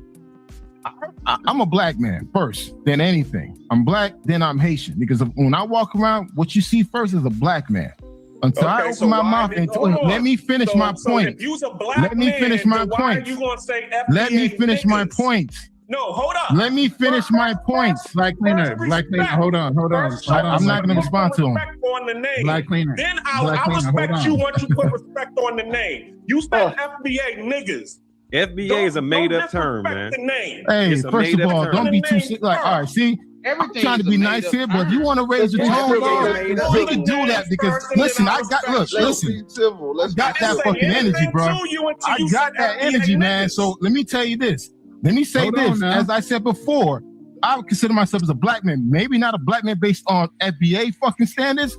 I'm a black man first universally. Not try around the world. They see a black man first. Nobody disrespected you on the panel. Wait, hold on. Why the fuck you so sensitive about the topic, bro? I wasn't even talking to you directly, nigga. No, because you said okay, hold on now. So you did talk to me. So first of all, if I would have talked to you, I would have said black cleaner. Did I say black cleaner when I say nigga? You said FBA niggas. That's my family. So So your ass is ultra sensitive on that It was topic. something somebody made up in 2019. Before I'm 2019, there not talking was to you, none of that. I'm not talking to you, Nigga Fearless. sensitive as fuck. Hey, I'm about to grab me a drink. This shit about to be fucking live, nigga. I'm gonna grab me a drink. I'll be right back. Hold up. Okay, let him Okay, go. you can stop it. Black Cleaner, get your point off real quick until a black man travels gets back. But this is the Lions Den. That is a host. Okay, aside from myself and Fearless, Canal is a host of the Lions Den. But go ahead, Black Cleaner, get your point across as an FBA. Hold on. Go ahead and get your point out. Obviously, there are other FBAs. All right, I stopped it. Go ahead. All right. So my point there was, okay, we already established Canal's point of their, calling FBAs niggas, and I didn't appreciate that. Okay. But Fearless. Oh my God, here we go with the Fearless thing again. The man is not on the panel. But go ahead. Felt the need. He wasn't, y'all weren't debating against nothing. He felt the need to come in, to step in and make the point, oh, well, FBA is a made-up term. It was made in 2018. That's the only, see, that's where I started having beef or problems with Fearless, because I started noticing the pattern that was going on. It was like, okay, we understood that you saying, Dr. Sabi is a fraud. And as you said, y'all argue the positive and the negative, you know what I'm saying? Then he comes on, the panel to say Garrett Morgan didn't invent the stoplight, and John Hanson wasn't the president and he wasn't on. Are you trying to call my boy or not? I'm just saying. And it's then, as I said, okay, y'all, we're debating. All right, y'all are debating other things, and then all of a sudden, when I'm beefing with Canal about the whole FBA situation, he didn't have to come in and say what he had to say, but it was something in him that just made him want to. Well, FBA is a made-up term. Why? And if we was to continue with the tape, then all of a sudden he wants to start denigrating the person who made up the term. So that's where it was like, okay, dude, this is becoming a pattern of you wanting to denigrate, Black progress. What's going on here? Now, also too, I was going to bring this up later. Okay, you can bring up the video on that if you want or not, where I called his wife a Dominican Becky, and I apologize for it. Okay. Because both of you all, you checked me, and right is right, wrong is wrong. And when I was, and even when that situation happened, I said, okay, because he felt some kind of way, he felt offended, I came on the live stream and I apologized, even without anybody checking me. But even when I talked to Charlie in the back chat, okay, and I showed him the situation, Charlie being my brother, he said, yo, can I call it straight down the middle? And Charlie can verify this. He said, yo, you was wrong. And I'm like, why was I wrong? He's all like, yo, you called her a Becky. I'm like, what's wrong with calling his girl a Becky? I didn't call her out of a name. And then Charlie said, a Becky is a white bimbo. That's disrespectful. Once he said that, I was like, okay, so that's how we saw it. Yeah, I see your point. I apologize. Okay. But the whole situation was, okay, I'm giving you that respect to apologize. But if I'm telling you that I'm offended that you are saying you FBA niggas, you being Haitian, and then you want to stand on it 10 tones down, and then your boy wants to come in and not offer the same reciprocity when, somebody's being offended, that's where we have an issue. Do you see my point? Hey, Ronan, I'm gonna drop down and come back from my other phone because I got something in this phone that I want y'all to hear. So bring your son. Bring your son. I want to cook your son too. He went over his girlfriend's house. He ain't coming back tonight. Yeah, he ain't trying to talk to no old people, right? He trying to get his life on. But that's funny. And that means he just on cue. Bring your son too. He come back. Hey Nat. I don't know. Hey Ronan. Yeah. I don't know. I sent a partner of mine the stream. He said it's kind of late. I'm tired, but he might come on the panel. So if you see a strange name you've never seen before, let me know. I'll let you know. I don't even know. I don't even know his screen name. All right. Well, pop back up between Staten Island and Brooklyn. You shoot our own fair ones. Yeah, my name is going to be the same. I'll be back in a minute. Yeah, circle back up. So you calling me to the table right now, Black Cleaner? Are you trying to say I need to clean something up or I need to apologize about something that was said? No, I'm just trying to see your side of it. I mean, you see where my case is going with this. I'm just saying, hey, I'm seeing this pattern. Right is right, wrong is wrong. Now, when we're joning, which you brought up specifically, joning, the N word comes out a lot amongst us when you're joning, right? But when you go to somebody's personal life and you call that person's significant other out her name, that's totally separate kind of conversation. So that's why the offensive started on that whole objective was not only was she not involved, it was an offensive word that was used to involve her. You get what I mean? Where if we had just stayed on the panel, ninja's a ninja. I mean, when we start joning, that's the way it comes out. You know what I mean? And you brought up the specific point in your own. When he said UFB niggas, we weren't joning. We weren't? No. You guys were firing off on that brother all night long. No, what you mean? that was a different lie. We're talking about your discussion on our black people perceived a different way. That was on August 14th. That wasn't August. Okay, so that was the two different ones. Okay, so in Kanal's defense, without Kanal being on here to defend himself, all I would say is Kanal is not a tether because he believes in the struggle of the FBA. And even though he's having fun with y'all, and if you didn't catch on, he said, I'm gonna have fun with y'all because I know y'all get a little sensitive about that word and everything. He was doing that on purpose to get your hairs up on the back of your neck. That's why he was drinking, and that's why he was having fun. I told you sometimes we will troll to get the conversation up. And that was him trolling. But we've had several shows. Wait. Okay. Yes. And to verify that, if you go back, we went through this FBA thing, and he goes, "No, I'm all for it. I will never deny me as a Haitian being in America." And even Nakmezi's been on those panels, you know, and they've had their one-on-ones.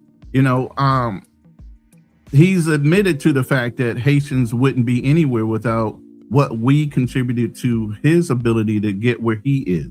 He's not in denial of that. So officially a tether is the one that's in denial of the Black American struggle when it comes to, you know, our ancestry. He is not in denial of that. He's acknowledged that multiple times. Y'all might not have had the pleasure of hearing him say it, so it comes off differently to you guys versus somebody that's heard him say it multiple times and know for a fact that he's just truly chosen.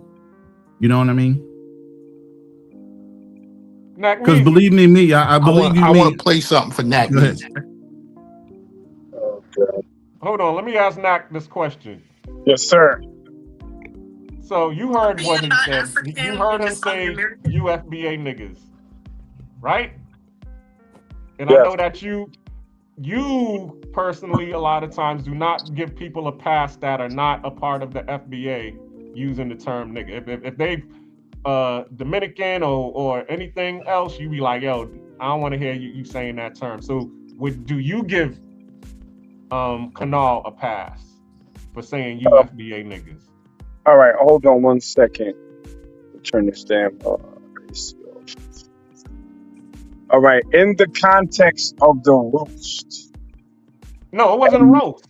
That was the whole point. It was a roast because in the context was that I'm gonna something with you FBA, right?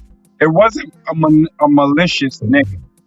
And we as Black Americans gotta understand that we're interacting with people that have respect for our culture, right? Like Kanal does. I never heard him say nothing really disrespectful until we get in a roast. I came up here asking if it was a technical panel.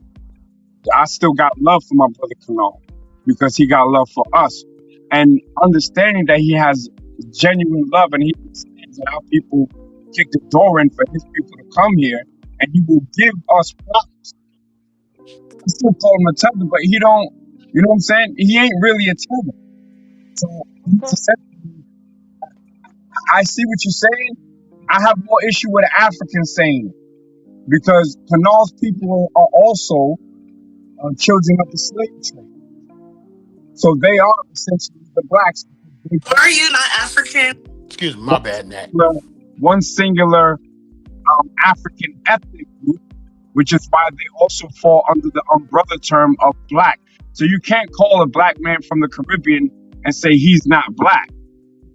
He's a different kind of black, but he's still black and was also referred to as a nigger. But they don't call themselves black. Well, some do. I'm telling you, that notion that Caribbean people don't call themselves black is false. Straight false. Listen, Nat, I'm not one to argue with it. Like you say you don't want to argue with the Dominicans, but when the Dominicans say me no black, me Dominican, I don't argue with them, because black is not a nationality. Yes, we claim it, us black Americans, we claim it, but black is not our nationality. Our nationality is American. Okay. Now you can argue all you want. No, we're Americans. We're black Americans, though. Nat, when you go overseas, what do they call you? Do they call you American, or do they call you black American? American. There you go. Now let me play this. Let me play this for you. This nigga. It's only American? Yeah, I'm American. Okay. So my most recent descendants are literally from Central America and North America. Indigenous black Americans. They have the same color, the same melanin content, but they are not from Africa. Are they black?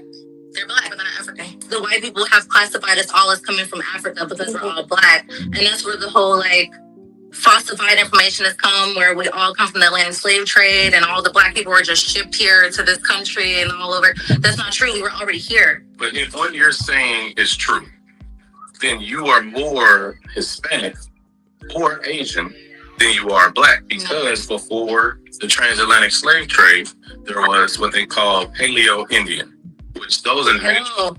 There were black people here. Yeah, look, they refuse to acknowledge our indigenous lineage and our ethnogenesis here in America because they want us to identify as generic Africans so that they can take credit and latch onto our history, culture, and resource. Why are you not? Now, Nat, that's what you doing, Nat. No, I'm not. You don't want to acknowledge the indigenous lineage. I will, and I do. I probably have more indigenous DNA than you. Okay. A matter of fact, I would dare to say I have more than you, if you have any at all. I'm only 70 on one and 68% on the other. That's 23andMe versus my heritage. I can tell you how you can tell whether you do it. Who has a damn card? Who has an Indian card? They ain't a $5 Indian, and your family. Exactly. I don't have one. I do. My family does. They don't even use DNA as to put you in a tribe. Surprise. So now check this out. I know it's there. That's why I did 2 DNA tests. But that's admixture, sir. Admixture that may have come from a treaty that we worked together, or it could have come due to the 5 civilized tribes that had African slaves. I also have European DNA. That doesn't make me a European. Majority rules, I have 70% West Central African DNA. I am a black man. You're a black man. You're not black you, brother. You're a descendant of a North African. Salute. The African brother. You were tailing off there, so it didn't come home as strong. But yeah, his mic, Nat, your mic is kind of messing up. He's probably driving. Put that African juju on my mic. Who, me? Oh, see, now he trying to. Now he listen. We didn't trace that ancestor back to Africa. Yes, I said he's a Moor, but we traced him to Spain. We didn't trace him to Africa. We didn't go back that far. Who are the Moors? I'm almost gonna have to. I know who the Moors are. Well, tell me who the Moors are. The Islamic Berberi from North Africa, but that doesn't mean that they're black Africans. North Africa could be anybody. You said Islamic Berberi? Yeah, the Islamic Barber from North Africa. No. That is what is it? They were Arabized Africans from the Sahel region. I call them Sahelians. Say it again. Arabized Africans. Isn't that the same as Arabic? That's not the same as Berbers. Berbers are Amazi people, Amazigh. Your modern day Tunisians, Moroccans, and so forth. North Africans. They look like Dominicans. North Africans. They look like Dominicans. Okay? In some places, they can look like Greeks. Let me see if this picture's here. Let me see if this picture's here. Yeah. Google Berber. They don't look like the Moors. The Moors are Arabized Africans. Same people like from Mali, Mauritania. Those are people that have Moorish phenotype. Very dark skin. Hold on, for the dark skin. Go ahead. Curly hair. They don't have African or West African features. Dark skin, curly hair, pointy noses, high cheekbones. They look closer to East Africans, Horners, than they do to West Africans, right? And they are aligned with the Arab more than they are with the black person. But the Amazi people, the Berbers, Berbers, they have their own flag, the Amazi flag. Someone, please fact check me in the back.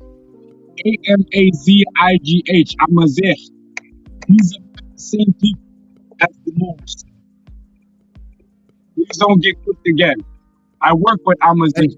Black Cleaner, I pulled up a video. I mean, a screen share. That right there is a picture of my grandfather. Right? I can't see it. Yeah, I know. Listen, that's why I said stick around, and I could bring you some stuff. When we can counter your grandfather from my grandfather. Hold on, I'm gonna flip mine up there. He's like a black American. Yeah. But my grandfather, light skin, green eyes. His father was lighter than him. And I trump you with my dark skinned grandfather. Now what? What's the difference? It's the skin tone, melanation. That's all. Gans, you're of African descent, brother. On the melatonin now. On the melatonin, not the melatonin. Gans is of African descent. He just doesn't want to admit it. Okay, so we're gonna go. Melanin, not melatonin. That's what I take at night to go to sleep. We're gonna go to the Native American y'all didn't hear, side. so everybody heard that part, but didn't nobody hear me correct myself. That's crazy.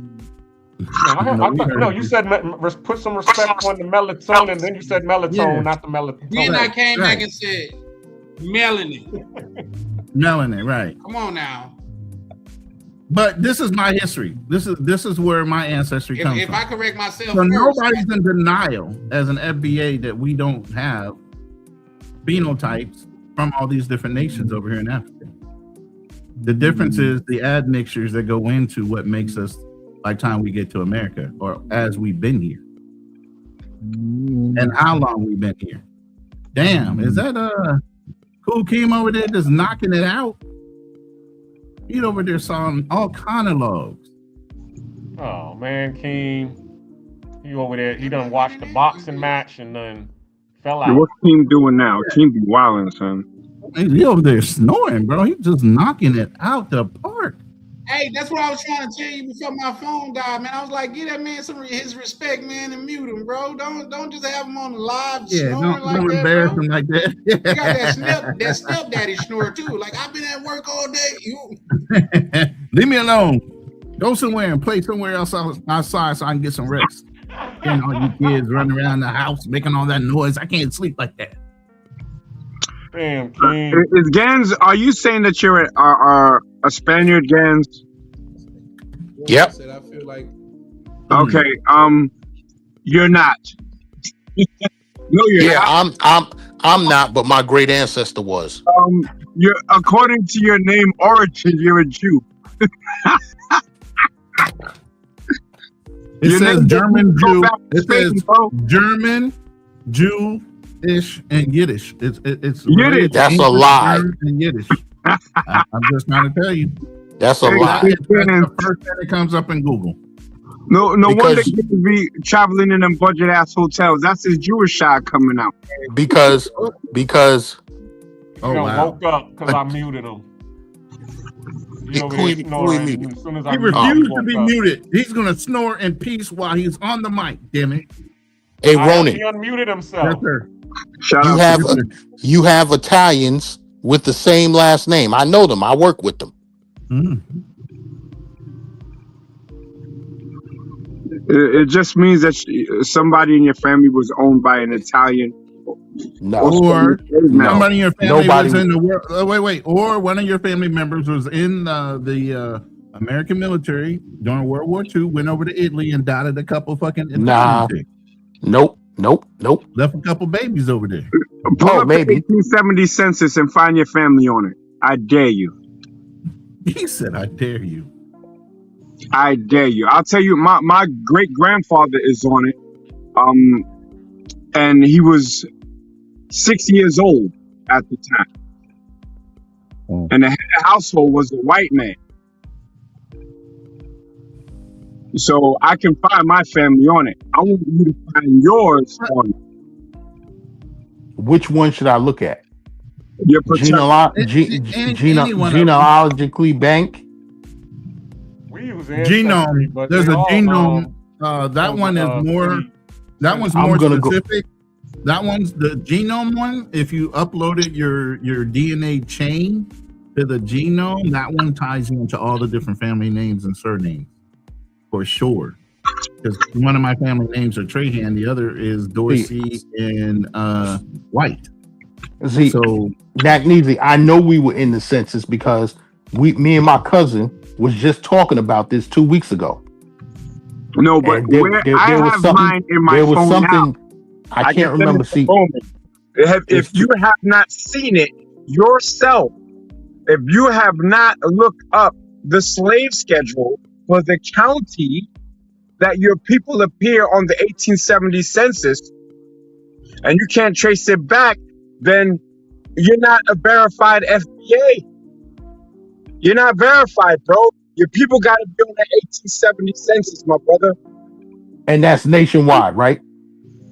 Yes. Now, here's the thing. My family migrated to Florida. Florida, there was no slavery back then. Where did they migrate from? Louisiana. Then in Louisiana, they would have been counted. So, right. But y'all are forgetting, he said 1870 census. He didn't say 1860 census. That's that was official. Was that the first census?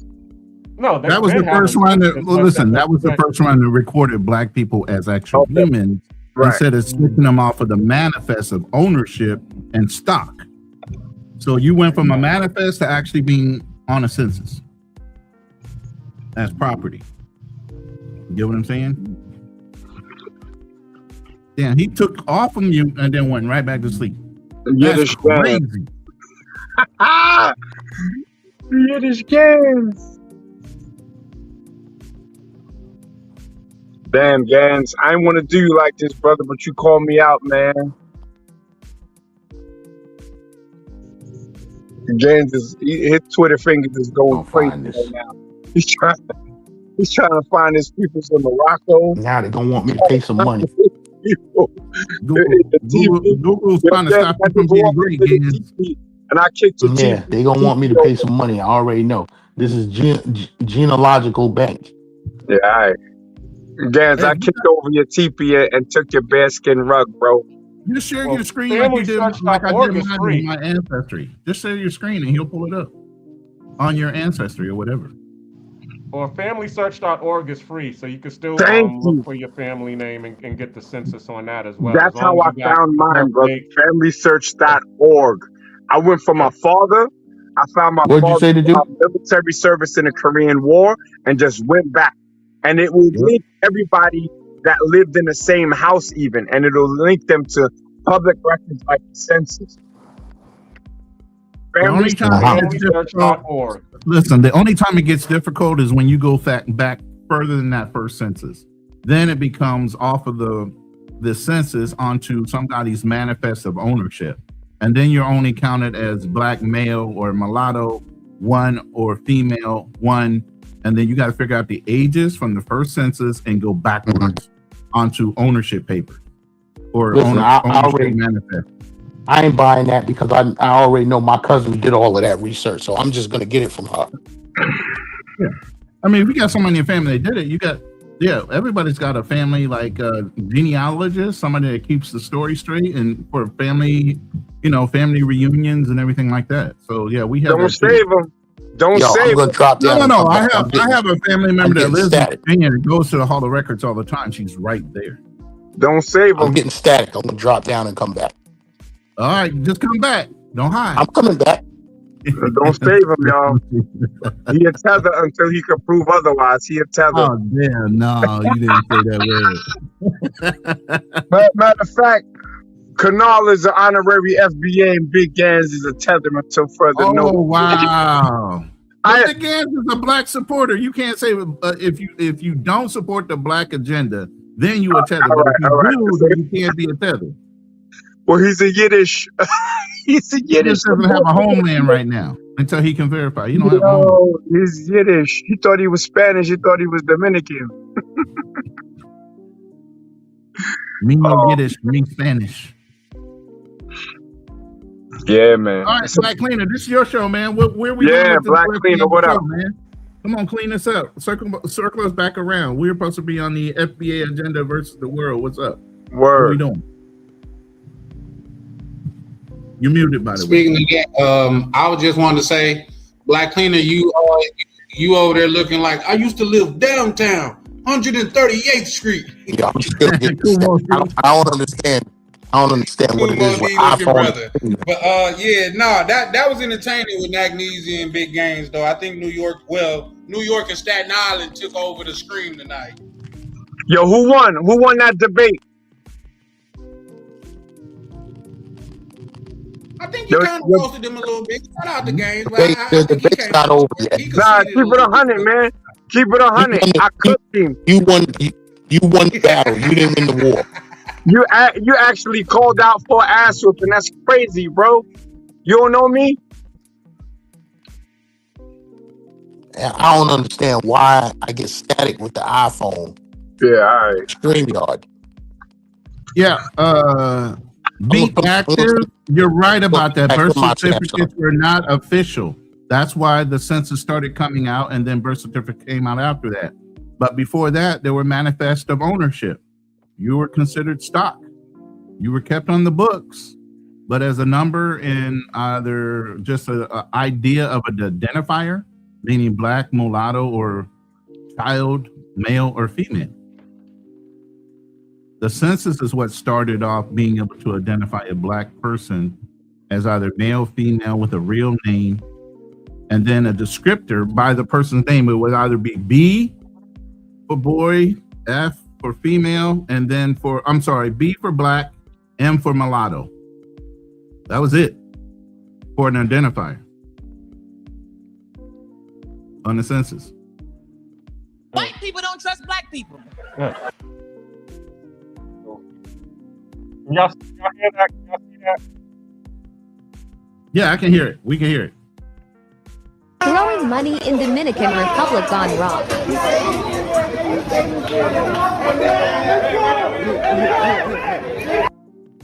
Nigga, I am a passport pookie. Nigga, I'll fuck your wife, gang. On bro. What are we watching? That's how I feel like.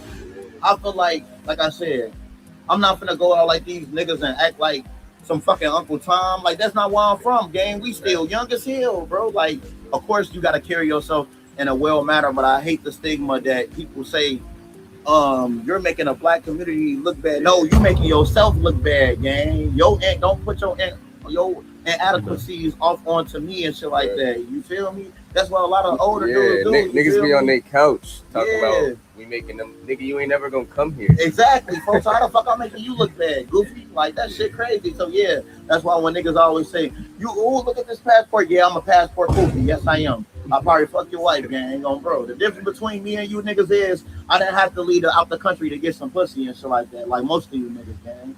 On bro. What's some of the most common hate comments you getting? You're a pookie, on bro. Why is he allowed in these countries and shit like that? Like, nigga, fuck y'all, gang, on bro. We young, we like we turned, gang. We not old. You feel me? It's the difference when dudes be old and shit and shit like that.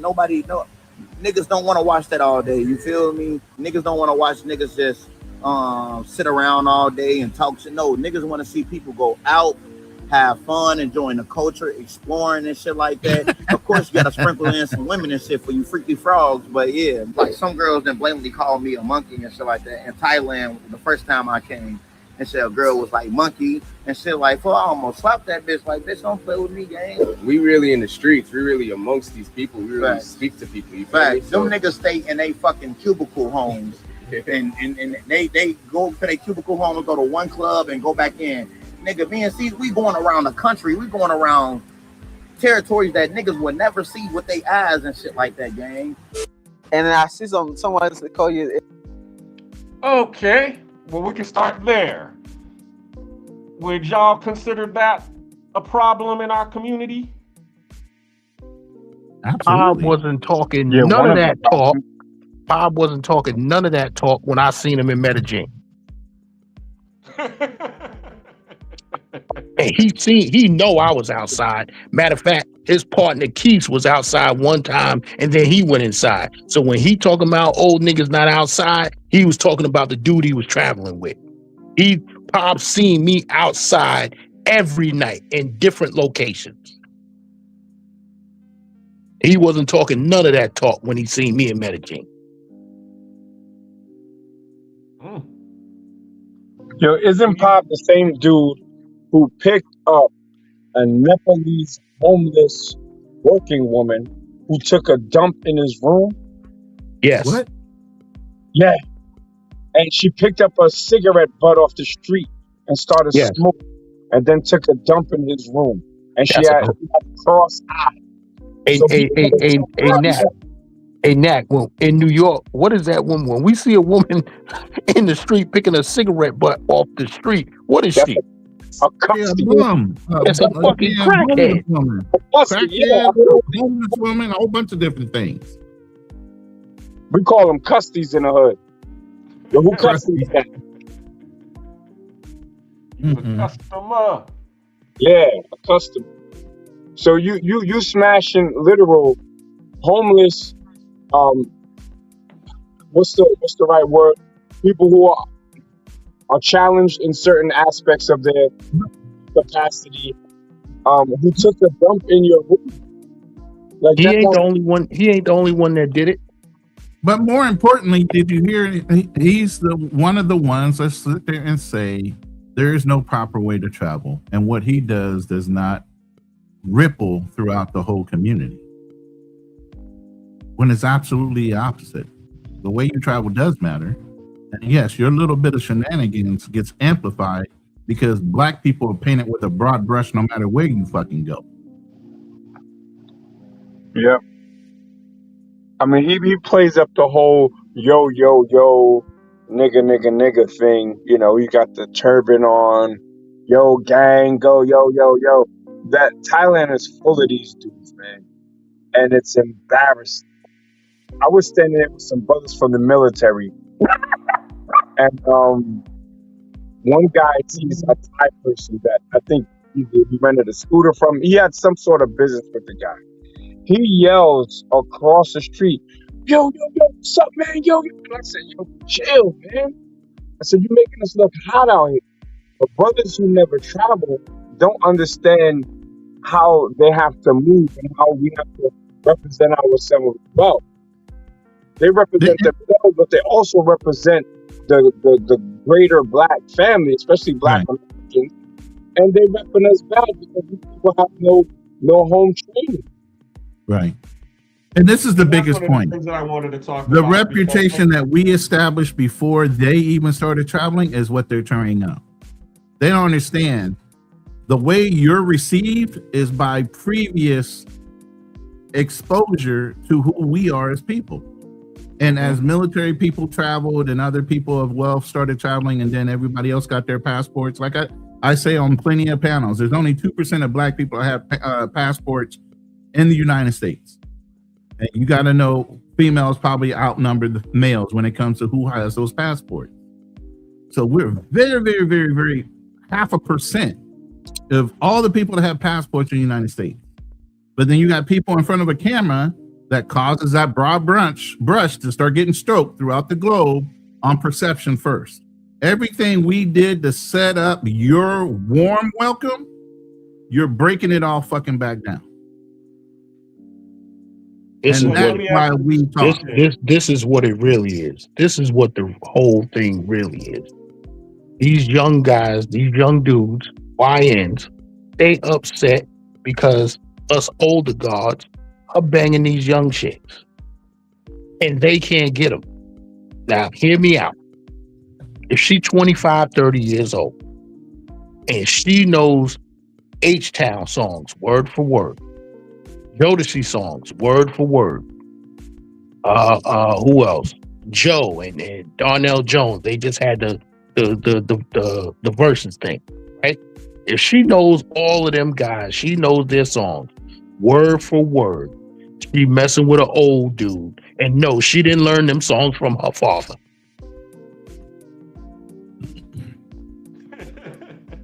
You know, they play a lot of oldies here in the Philippines. But I swear to you, I wouldn't want a chick that I go to in another country that's familiar with our music like that. That means she's already been exposed to the negative ideas of westernized women. Well, Ronan, I was talking. But I'm just saying. No, I'm just saying. Even with that, and when you go to a foreign country, you got a chick that's sitting there knowing how to relax her butt enough to drop it like it's hot and twerk. Oh, you've been spending too much time. I want you to be awkward as fuck and not have no fucking rhythm. Then I know you haven't been corrupted to that mindset. I got to give you pushback, brother. You can. You know, there's fats in every country you go to. Absolutely. Isn't exclusive to America. I could show you. No, I can't show you, but I've seen and I know about young Thai women of age, obviously, there's a baby mama epidemic in Thailand. These chicks be twerking. It's part of their culture to dance like that. The hips and ass shaking, it comes from way back in the days. You know what I'm saying? So it ain't just about American influence. A lot of these people fast in their own country. Filipinos, you know how many? That's why all these young Filipinos be trapping out babies, because they be getting it in from young. Yeah. Plus, with the Catholic religion, they don't believe in abortions. That's outlawed here. Wow. So you literally will find babies out in the rice paddies, or they will try to dump that baby somewhere else. That's why they got all them freeholders out there. So, yeah, it's there's laws here that are wild in nature when it comes to that and their belief structure. There's no divorce here. You know, so yeah, it's the idea that, you know, as Americans, we go places anticipating they're supposed to get on our program and we don't need to get in their program. Aren't you coming over here for the idea of finding somebody outside of the Western society? So why are you trying somebody to fit into what your idea of Western society women should act like, instead of getting with their culture and understanding that? But what is their culture? What's so great about their culture? Or what I see with brothers that get these women from third world countries is that they're trying to get a woman that's financially dependent on them and is submissive due to economic. Right. Which they're going to turn around and leave as soon as they have access to the money. Yeah, exactly. And that's happened throughout the American military, period. You know how many brothers or just American military, it's not even brothers, white boys too. They fall in love with the stripper girl, the bar girl, and everything else. When they get off the ship, they ain't had none in 30 days, 90 days. All of a sudden, that first piece, all of a sudden, they fall in love with it again. You get what I'm saying? So many military guys have made these mistakes that you guys are talking about on a repeated basis with a whole group of guys saying, yo, she ain't nothing but a thought. Bro, I tossed that the last time I was in port. Literally. And they still fall in love in denial. Too many of y'all got red capes on trying to save the fucking world. And you don't need to. So is there really any difference? Not with the advent of social media, no. The person has to rebel against what society norms are. It's even in America. The woman that you meet that you feel like is going to be a woman for you, she has to rebel against what society is teaching as a norm. Bad bitch behavior and all this other shit. She's got to fight against that for the traditional values because traditional values aren't honored or respected anymore. Same thing in West and other cultures on the East or even down in Latin America. You got to find the ones that are fighting and rebelling against, even though they see it in their face, they're not trying to do it. You meet some chick in a lace outfit, skin fucking tight, and you can damn near see everything on her fucking body. That is not the girl for you, at least if you want to have a relationship. Now, if you're just trying to have fun, then hell, that's the girl for you. But if you're literally going to these countries to find a good relationship, they are not the one. I don't advocate going abroad, trying to find abroad, because I never had a problem in America because I knew what I was looking for. They just look at you like a walking wallet. You know what I'm saying? And they end up smashing their own dudes, and taking your money and giving it to their young boy toy. That happens in Thailand so much. These Thai chicks that all these dudes be going crazy for, not the black ones, because those just the ghetto fat ones. But the Thais, they actually go to bars, karaoke bars, and they treat their friends to a Thai sex toy, like a sex symbol. They like their own men. They're settling for foreigners with money. That's not their first choice. It's not. What young woman who's attractive would choose to be with a middle-aged dude with a heavy back and a soft meat? You don't want that. I know that if I went somewhere and someone wanted to get down with me, it's because they think I got money. Not because I'm the same attractive dude I was 30 years ago. No, absolutely not. So we got to keep it on. You're going to go over there and just get you some eye candy. Let that be that. But they're so much better because they're traditional. They're not traditional. They're cell phone, top up, and what they call it in the Philippines, where you put money on their phone, load. I don't know what they call it, but yeah, it's load. It's load, right? Yo, these chicks is getting all kinds of loads in more than one way. Loads in country and loads out of the country. Hey, they're getting all kinds of loads. So the cell phone and internet has destroyed the concept of the innocent farm or the innocent village. Now, with that into a taco shop anywhere in these Latin countries, they have a phone on one hand and a cell phone on the other. Okay, Nat, hold on 1 second. Let me post this for a second. Can y'all see this? Yeah, put it on. We can see it. Let's see if we can hear it. Cool. No, I haven't played it yet.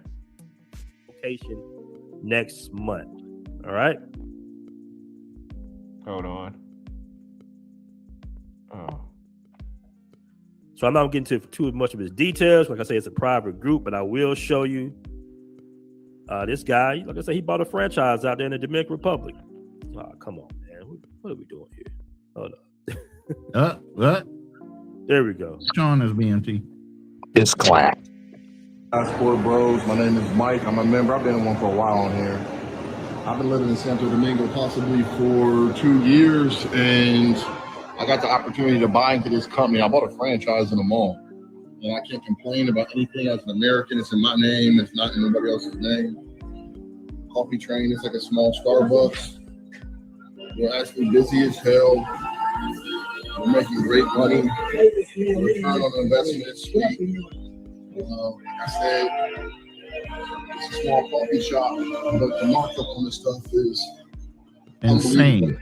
Coffee shops are making money hand over foot, and it ain't over the 30 cost. cents to $5. Yep. That's what I'm talking about, man. That's nasty. That's some real Passport Bro shit right there. That's what I'm talking about. Shout out to him. Congrats to him. He saw opportunity. That's what this ideology or movement is all about. All right. Being able to invest your American dollar overseas, whether it be in real estate, buying Airbnbs. I always interview guys open up restaurants, clubs, bars, food spots. You see it on the channel. You know, this type of stuff would never go viral. Okay, they're going to try to suppress this as much as possible. They want to always bring the drama about the Passport Bros. But this is a success story. And you see it more and more, especially with guys showing their videos or showing their content, their testimonies in the group. And look how he wants to share it with people. Like, look, bro, I bought into a franchise. It's profitable. You know, you can put it on a credit card. He's giving guys the game. All right. He's giving guys the game. That's a success story, man. Shout out to him. I got a question. Did the dude who owns the business, did he call himself a Passport Bro? Yeah, he did. Okay. Bring us all back up, Black Cleaner, because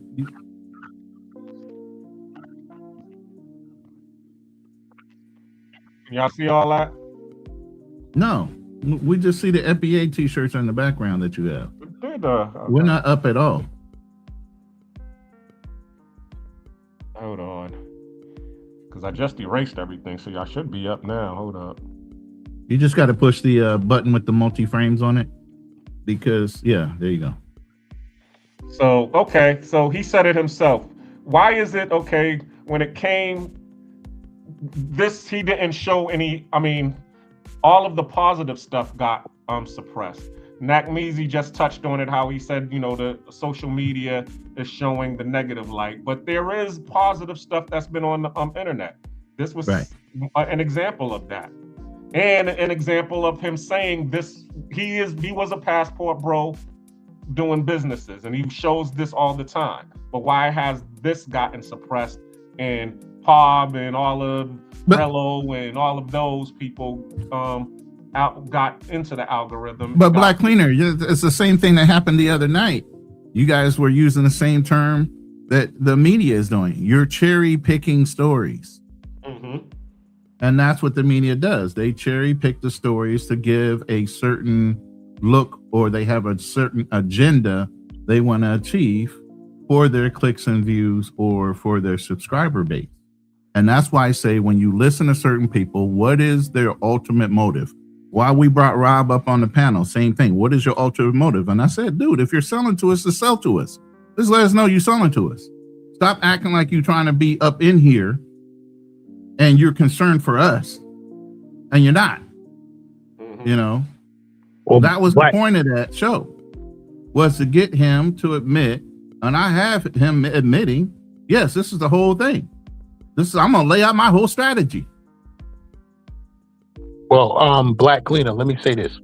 So, okay, BMT, he showed the positive side. The dude got a business. He claims himself Passport Bro. Now, I'm going to say this. Let's not use Rello and Pop because they don't claim to be Passport Bros. Let's use a guy who does claim to be a Passport Bro.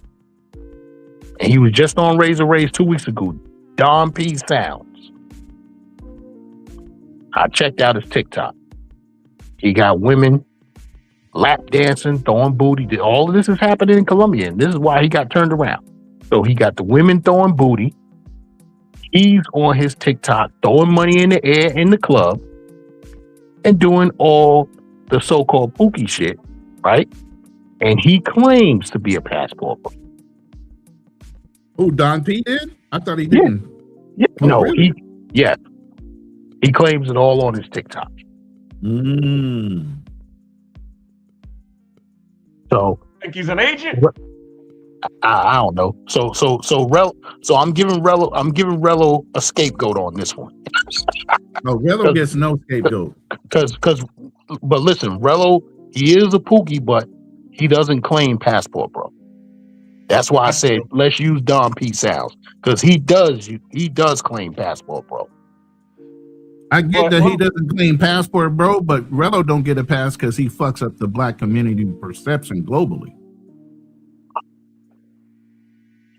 So claiming Passport Bro is one portion of the overall small, minute percentage of brothers that travel.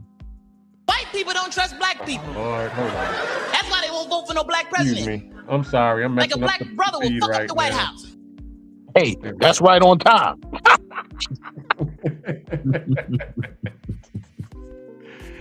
That's when Chris Tucker was funny. We have a trust issue. Yeah, black people have a trust issue amongst themselves. And that's what we were talking about the other day. Y'all are so willing to want to accept a YT or somebody else's perspective on life than accept it from somebody of your same skin tone. Mm-hmm. White man's ice is colder. Yep. And we talk about that all the time. Which Gans just said. We got to call it like we see it. And we got to put a stop to it. So what is it? Is it our responsibility to, that was one of the questions I wanted to ask. When we see them out in the streets, as elder statesmen, are we supposed to communicate with them and let them see that? Because sometimes I think it's the fact that they don't understand that they're not being communicated to correctly, that they don't understand that where they're at, they're on somebody else's block and they're making the block hot. So when you explain it to them in that way, maybe they'll be able to see it a little bit different. Just the way, the same way that Charlie all I hear is hate. All I hear is hate. All I hear is hate, OG, honestly. And I can play you a short that I have with Jay Rillo saying the same thing. All I can hear is somebody hating on me. Okay. But I know I'm pronouncing this brother's name wrong, so I'm just gonna spell it LHAM 14. He said Don P. They put Don P on the news as the leader of the Passport Bros. Yep.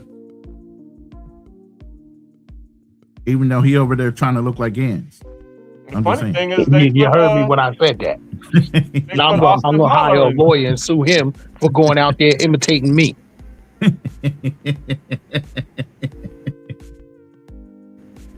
That's hilarious. But they also put Austin Holloman as the Passport Bros. He said it himself. Any way to deflect, they will. And anytime there's something great going on, like you said, they cherry pick what's good and is going to go in the media and what's bad. Every time there's something negative, you got to associate it to the Passport Bros. Every time there's a positive, all of a sudden it either gets suppressed or it gets down talked to as just a solo traveler type of guy going over there doing his thing. That's a fact.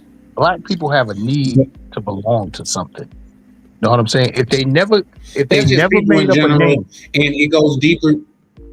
Well, you know, people are herd animals, so we got to really be clear when we say that. But it also goes deeper because that's why these gangs in America, especially filled with black kids, they want to be a part of something.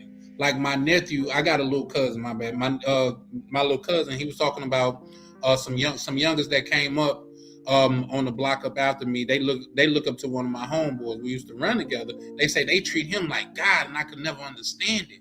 So that's because you grew up with your dad in the house. You don't look at it as another man as God because you have your father. These guys is looking for some type of guidance and somewhere to belong to. So that's just a human trait, and even more. That's why I stopped going in on Uncle Rico so much, because I feel like he just want to be a part of something. So I just let him be. It's just like out here, there's a local motorcycle club around my way, right? Now they always coming at me to join. I'm like, nah, I'm not joining no club. I don't need nothing to belong to. And plus, you have members of your club that don't ride motorcycles. They don't even have a motorcycle license. Why are they in the club? I don't get it. I thought to be a part of a motorcycle club, the main thing is motorcycles. You got to ride. So why are these dudes in a club and they don't even own a motorcycle license? People need something to belong to.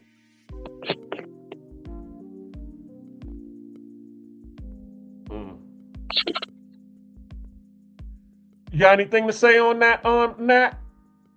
Before No, I'm just listening, brothers. Now you can move on. I'm just listening. Okay. So my question is to you all, because we're developing this. Because I mean, we just now started traveling in mass like this. So how do we, as a people, maintain? As I was saying earlier, okay, once something becomes popular, we can't control it. What happens is the people, the audience controls it. The media who owns, the distribution and the platforms, they control it.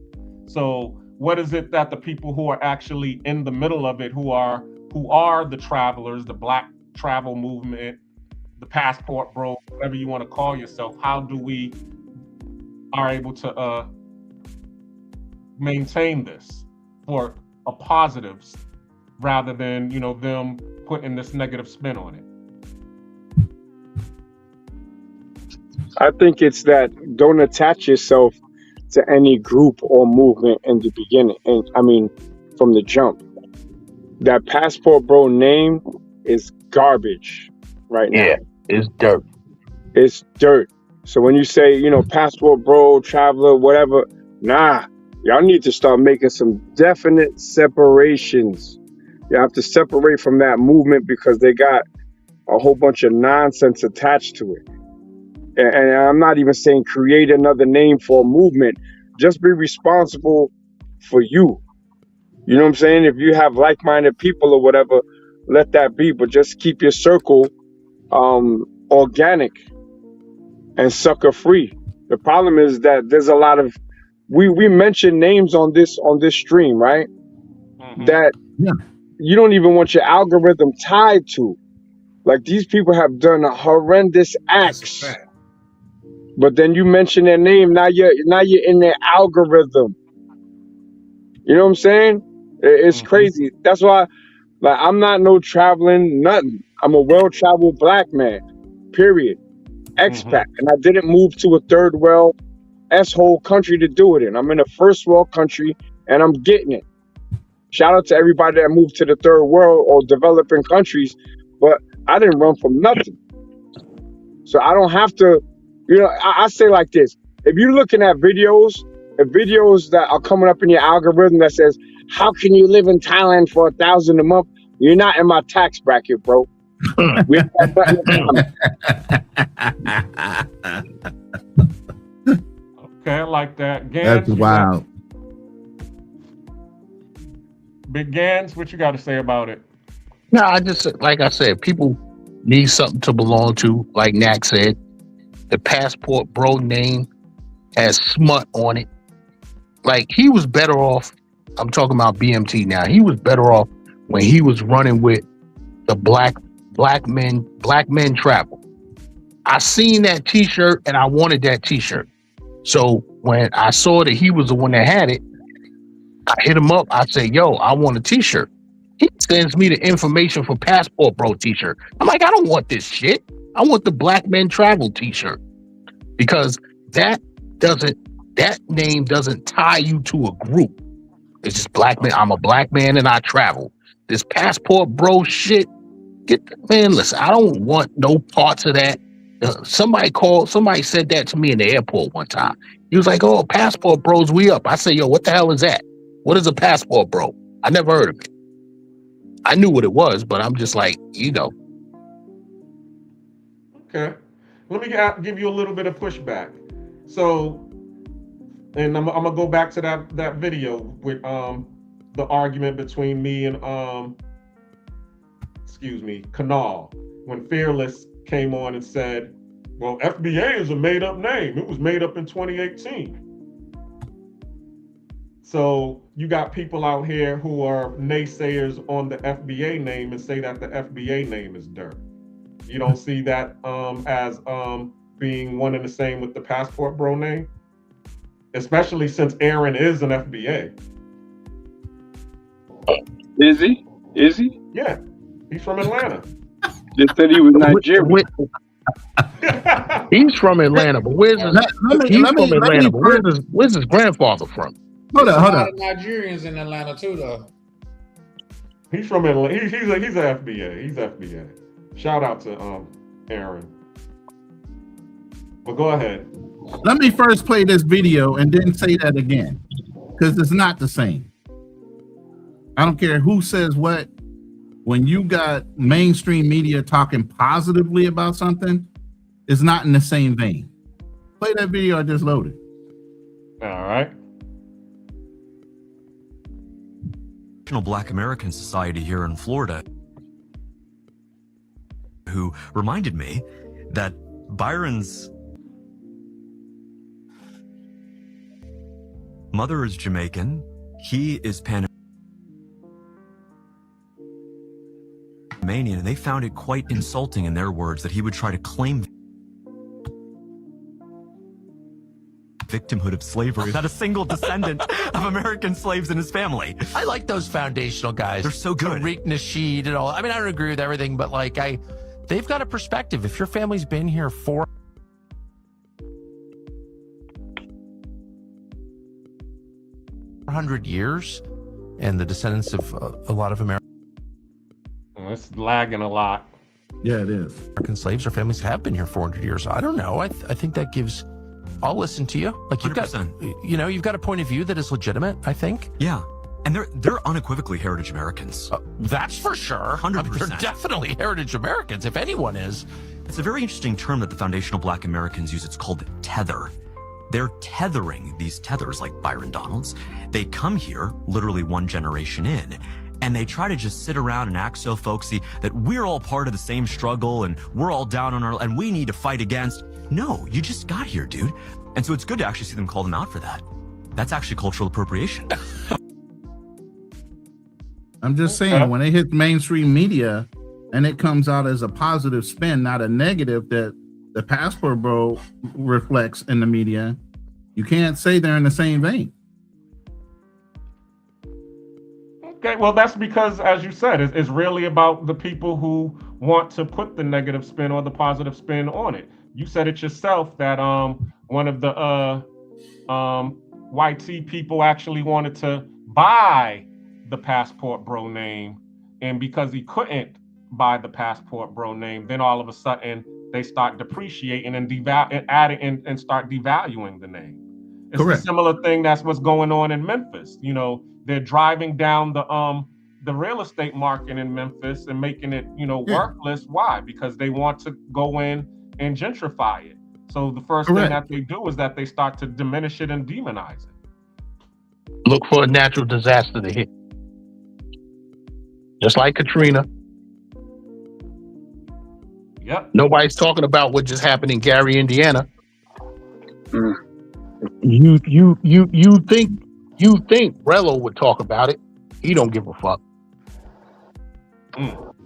Let's talk about the issue with this FBA movement, though.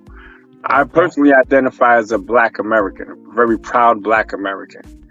But there are a lot of goofies that call themselves FBA. Goofies that think that we're Indians. Goofies that think we're Olmec heads. Goofies that who don't want to. They want to, on one end, fight for reparations, but then on the other end, not acknowledge their African ancestry. Let's talk about the goofies who all they can do is rip, snap, and cut on blacks that weren't born here. At some point, this shit is just a clown show. When the most prominent face of the FBA movement, which is Tariq Nasheed, and I don't rock with, dude, is doing nothing but, mic bullying, muting, not having good faith conversations, and then getting into, oh, you're a musty tether. That makes Black Americans look goofy. Straight up. Like when I say FBA, I'm just saying FBA because we understand who we are, right? But I identify as a Black American because there's no bunch of goofy shit attached to being a Black American. But this FBA movement, so to speak, there's too many goofies in it. People who don't have an understanding of history, people that literally look like if you pluck them into any part of West Africa, like they could walk around and be Gucci, saying that they're descendants of the Olmecs. It's insane. And the part of the sad part about it is that they're going up and they're creating new names every other Solon. Like it just really says that we have no idea who we are as a people and where we came from, which gives ammunition to certain people that were born outside of America to say these people don't know who they are. Because every 5 minutes we're reinventing ourselves. Now let's get to that. I think that's a definitely a good deep question, Nat. But it's some things like, say, I'm from the South, and one thing that the old folks taught us as youngins is some things you don't discuss in front of mixed company. Which is to say, it's some things it's a backroom conversation amongst ourselves, amongst the people that it concerns. Because when it's outside of that room, you got people that have no business having an opinion on it, inserting their opinion. That's just my thought. Now, from my understanding, I thought that was the purpose of it, to delineate. Not saying we're better or worse, just saying we're different. The way that you're different, we're different too.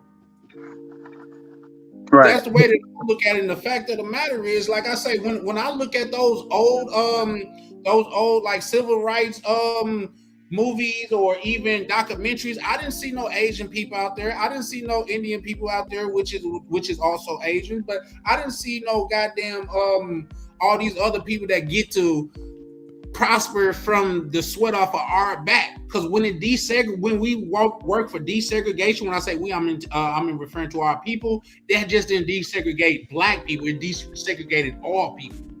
And who did you see out there? I'm sorry, say that again. Who did you see? What were they called?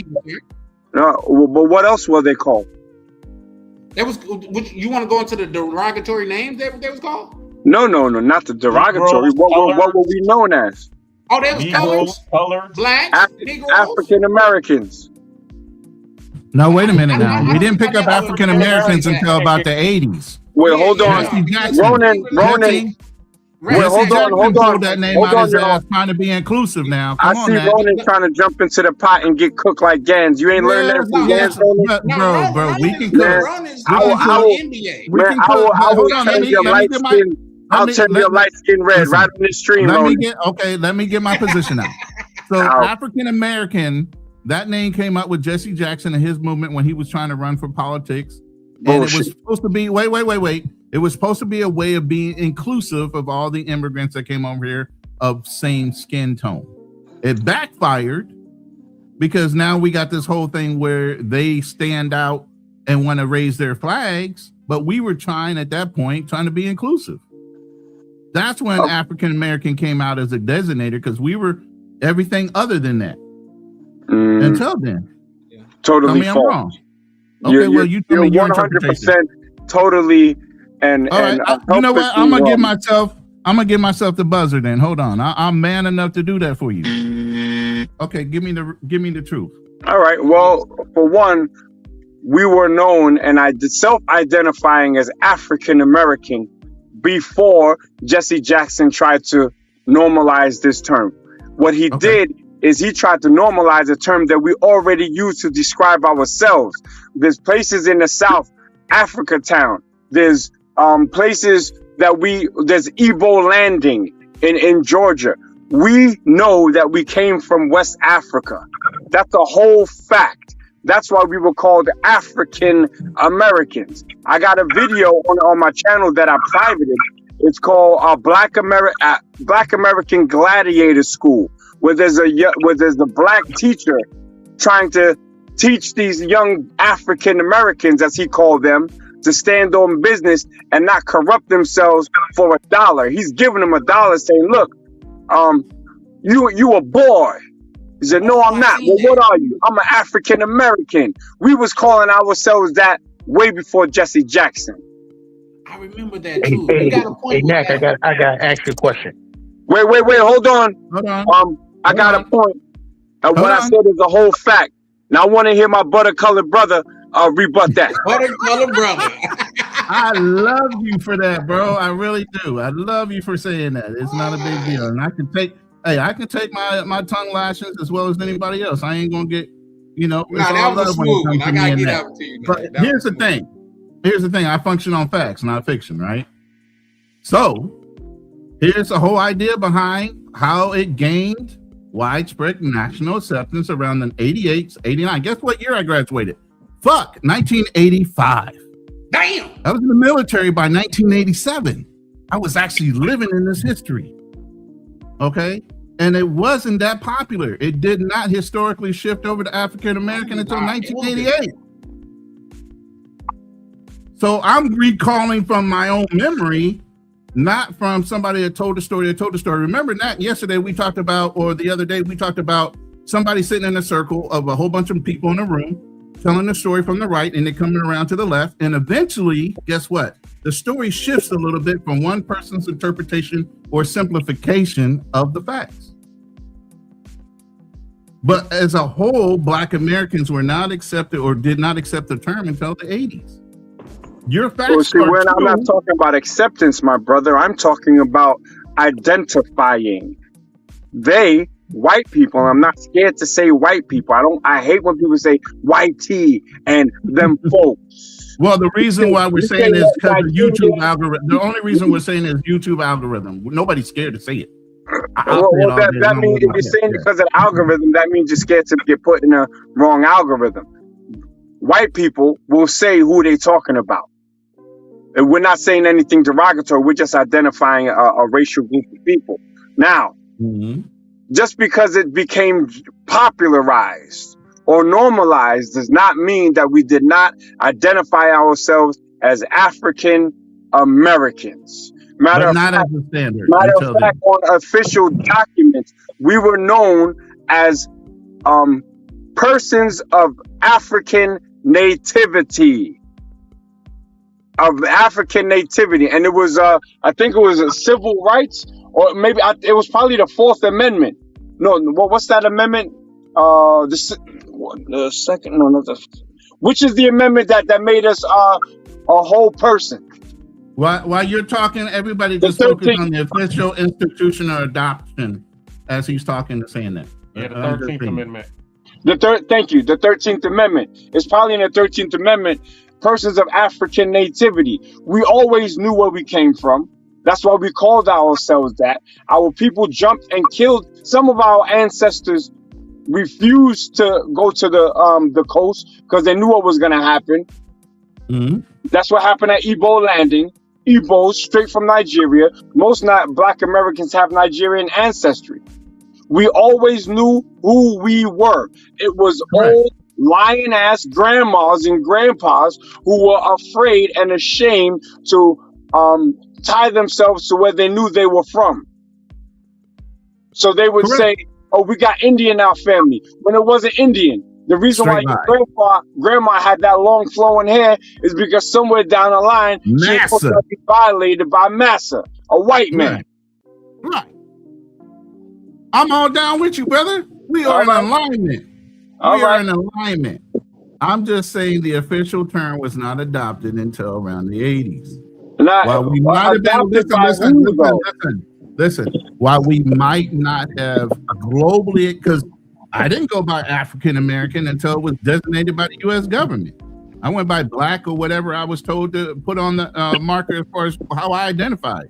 Negro, colored, whatever the fuck it was. Now there's 2 identifiers on the U.S. Census. That's on my grandma's birth certificate. I used to run the census, so I even did that. You can identify as Black and then decide and say, I'm African American, I'm Latino, I'm all these other designators behind being Black.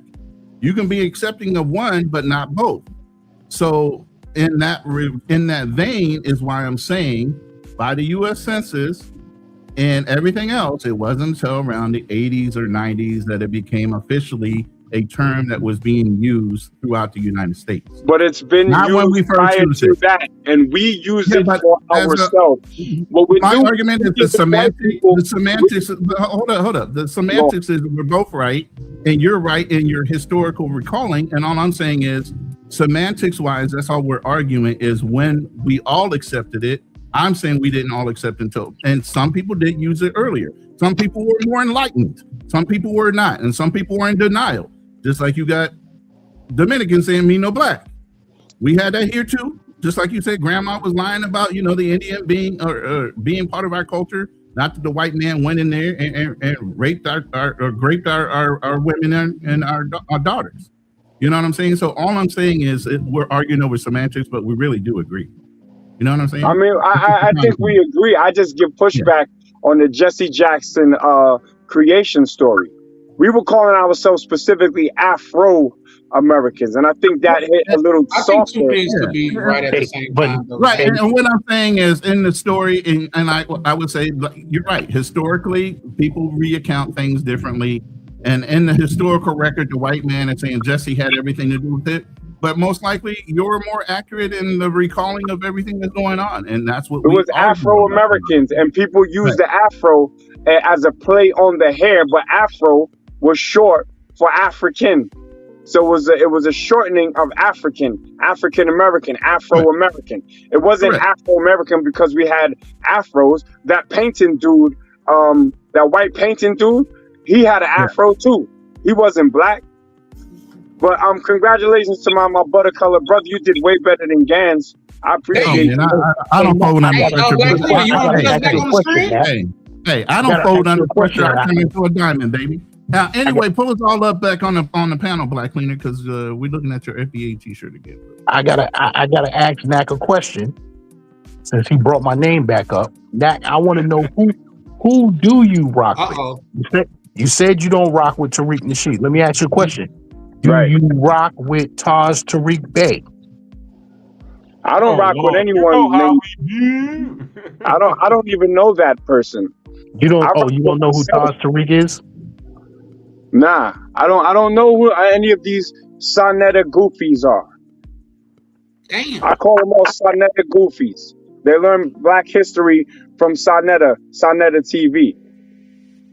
The reason why I don't get cooked on history is because I was raised and taught who we were, how we came, and where we're going. That's why I can teach. I debate and stuff to keep my sword sharp, but make no mistake. Out here in the Netherlands, amongst the black community, my name holds a lot of weight. And I gained that name by cooking people with their false history. They got black people up in the Netherlands? And he knew who he resold. They got black people up in the Netherlands? Gans, you from New York, right? I'm asking a serious question. Yes, brother Gans, they have black people in New York. I said the Netherlands. Well, you know, New York was the actual there's foundational black Americans in New York that were brought there via Curacao from the Dutch VOC. What we call those tethers. They were enslaved in New York State. They were enslaved in Brooklyn. Kool Moe Dee. You know Kool Moe Dee? Mohandas Dewese. Dewese. Dewese. Non-convict. That's a Dutch last name. New York was New Amsterdam before they sold it to England. Like, I'm telling you, I'm a beast with this history, bro. What's it? Black American. Speaking of Sonetta, now Yada, the Yada dude, he out here crying because his black queen done left his ass. That's a hot topic on there. Who left who? And remember Yada? Yada used to talk about the black queen, and he used to talk that shit about how the black woman is God. Him, and the other idiot with the one eye thing over his eye. Oh, not homeboy from Brooklyn. The other cat. Not Slick Rick. You said not Slick Rick. No, he's talking about Sonetta TV. Sonetta TV is a bunch of Pan-Africans and people that they just debate a whole bunch of nonsense and they don't put action behind all their knowledge. That's what it looks like. What the dude I'm talking about? What's the other dude that was on? He was on YouTube talking a whole bunch of shit. And matter of fact, Polite? No, not Polite. The other. This dude used to wear the thing on his eye, just like Polite. O'Shea Jackson was just talking about him the other day. Said he bugged. Oh, I know you're talking about Young Pharaoh. Young Pharaoh, right? Oh, Young Pharaoh. Now he got long fingernails. Yeah. Brother Polite had these charges. All these so-called, esoteric African. These dudes always coming up on some weirdo charges, bro. That's another conversation we gotta have. Why are black men specifically always getting caught up in this nonsense? Whether it's outside against our own women or whether it's in jail against our own black men. Because the majority of booty bandits in jail are black American men. Now let's get to that. I ain't touching that with a 10 feet pole. Y'all can talk about that on y'all page. Yeah, exactly. But y'all will talk about the degeneracy of the black woman, though. But y'all won't talk about our degeneracy. Nah, I won't talk about the degeneracy of our black women. When you say y'all, we'll need you to be a little bit more specific, Nagneezy. I mean, there have been anti-black women talking points specifically from Fearless. I remember he was on there. So when I say y'all, he's in this group. You know what I'm saying? Oh, we done spoke his name up. We done woke him up, shook the tree. Yeah, well, we're gonna shake the tree, and I hope he pulls up talking with his black side, not his white side. Man, Nagneezy, why don't you ask Ronan what I just wrote? I gotta take it back. Oh shit, is he here? I'm here, brother. I just said that. You know what I just How wrote? He's like Candyman. I told y'all say his name too many times, 3-4 times, he's gonna pop up. I'm gonna have to take back what I said. Ronan, can you say? No, I'm not dictating no damn backdoor messages, man. You can say what I said because I don't want him to think that I'm lying. Backdoor messages is crazy. I said to Ronan that tomorrow I plan to play the Powerball because I told myself the day that I agree with Nagneezy on everything, I'm going to win the lottery. And today, brother, I agree with you on everything you said. There was nothing you said that I didn't agree with. My only problem is when you say it, you get no pushback. When I say it, they say I'm wrong. Because I'm black. Even when you come to the FBA. Come on now. So I'm gonna say this to you because I can't stay on. I know y'all say I'm anti-black, but my first degree was I went to pharmacy school. I got a minor in African American. So when I went to the University of Cincinnati, I studied under Dr. Abercrombie. So I always was what we started there was called the Black Man Think Tank. So I would always bring in people every year like Kenjufu, Naeem Akbar, Mulana Karinja, all of these people. So what I was taught there was black excellence. Nice. Every time I only talk about black excellence, y'all get upset. I just can't. I got to the point when I graduated the first time that I can't deal with the when we aren't excellent. Let's just say it like that. Black mediocrity passed off as black excellence is a disease, brother. Correct. So I just don't like that. I was taught by people that who we are, you can strive, don't run the victim Olympics, be who you can be, because these were powerful black men that did powerful black things. So when I listened to all that BS, I just can't relate to it anymore because I came from a place that was not good and got better. And I've seen too many people make too many excuses and blame too much on it's slavery, this, it's this. Yes, there are aspects that hold Black people down. But like I said before, I've seen a basketball court next to a library. Brothers aren't in the library, but they in the basketball court. You can spend as much time on your TikTok, your YouTube, and not make money just by looking at videos, or you can be educating yourself on how I can make an app, how I can get into cybersecurity, how I can do something else. It's how you choose to spend your time. So you think I'm against it. It's not that I'm against it. I just don't fall for what you can't do because I was never taught what you can't do. Can't was a punishment to us. If my father ever hears say I can't, oh man, you get backhanded. It was what you can do. I don't want to hear excuses. I want to hear how you're going to strive. And every time I come up, I hear excuses why we can't do something, excuses why this didn't happen. And it just irritates me because I don't surround myself in my personal life around people who make excuses. I don't surround myself with that. And you guys, and you asked me a question, Nat, that really did it. You guys talk about how much you love Black people. Black Cleaner, may I ask what you and Big Games, what your social economic level is? Like, where are you at monetarily? I'm about $250,000. All right. Wherever you live, do you live around in a Black neighborhood? Yes. You, Gaines, you live in a Black neighborhood? No, I live in a mixed neighborhood. Exactly. Why is it that when Black people get money, we move out of the Black neighborhood? Well, we no, love Black people so much. I didn't move out of the Black neighborhood. I could walk down 2 blocks. Park Hill's right down the block. I'm not saying where you walk down. I'm saying where you choose That's to not live. just Black people though, you fearless. What's that? I didn't hear you. I didn't hear you. Well, let me finish. My neighborhood is Black, white, Chinese, Hispanic. Well, pretty much the Chinese is taking over.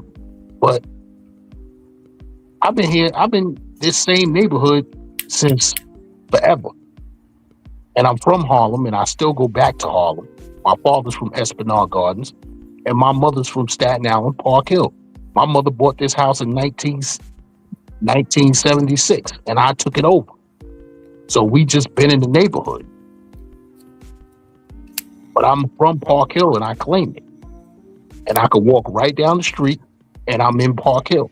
It's just, it's all 10304. So what does that mean when you say you like claim the neighborhood? And why are we so proud of that?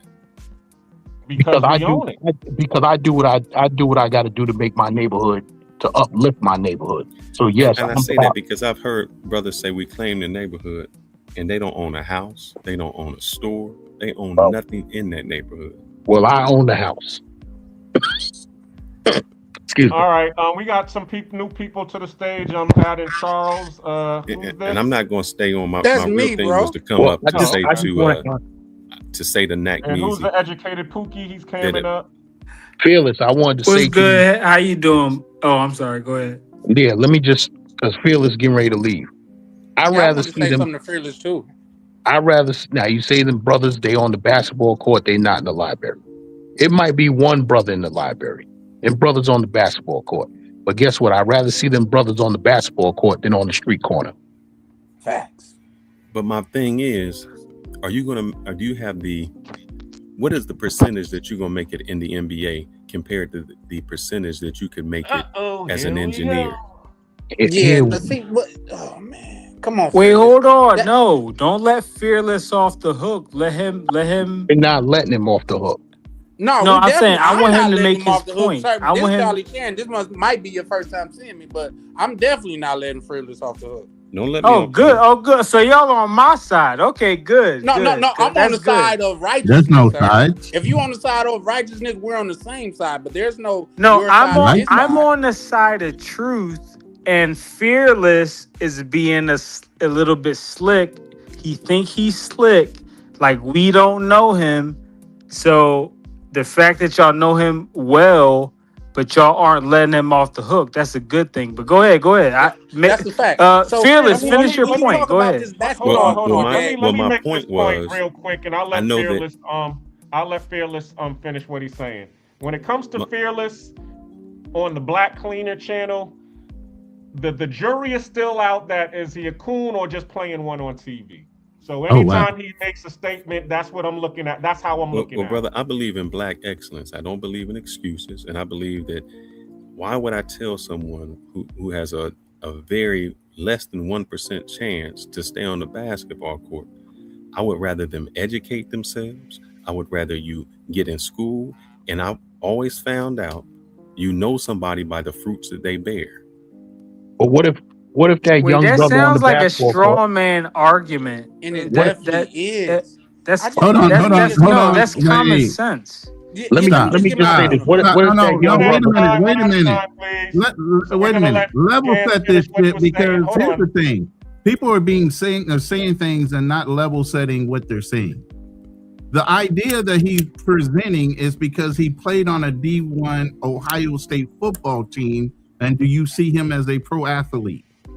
Now, with that context, listen to what he said. I don't see Ronan, that doesn't matter. Ronan, hold on. Let me ask him this question. Okay, So, Fearless, go ahead. you played on D1 level football, right? Correct. Basketball. Hold on. Did you get into college with that football scholarship?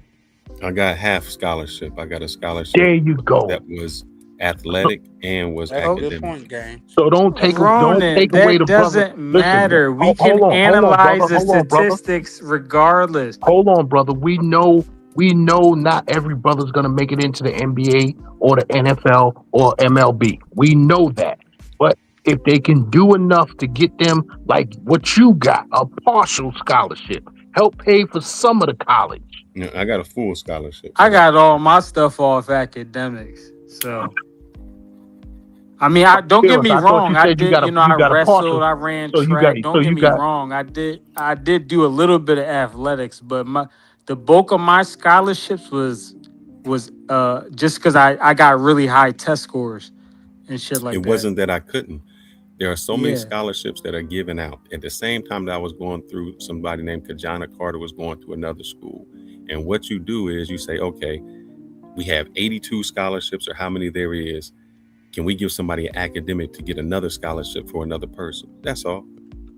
So Fearless, you good. Fearless, you good. You got me so distracted. I was about to cook you 5 minutes ago, and I got so caught up with their debate that they brought up about scholarships or whatever. I can't even cook you because I forgot my point. So you're a master manipulator. I give it up. I give it to you. This is the thing. Fearless. I gotta give credit where it's due. I'm sorry. Tell me what I said. Fearless is you're contradicting yourself because you're saying the brother's not in the library, but he's on the basketball court. In your case, in your case, the football field, which is where you came from. All right, so you got a free ride. You got a free ride in school. Guess what? I didn't have to pay. I didn't get a free ride from school. I had to pay.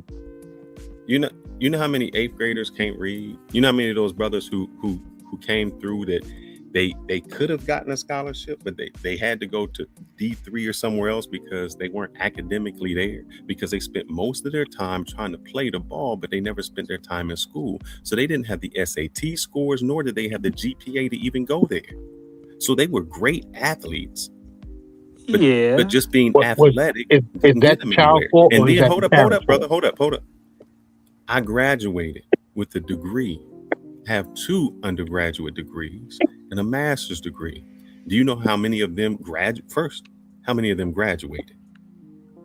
Second, the reason that the education was so important is because a lot of them end up like a Floyd Mayweather, or the average bankruptcy after a career is 5 years. That means you didn't learn anything about finances, money, or anything else. Because of course, because their mom was a Keisha, and their baby dad was a Pookie or a Ray Ray, of I don't course. go to excuses because if you educated yourself and you took No, I'm just saying statistically, poor people of I don't play this victim is not Olympics. just black people. Poor people of every race have more children than the middle class counterparts of their race.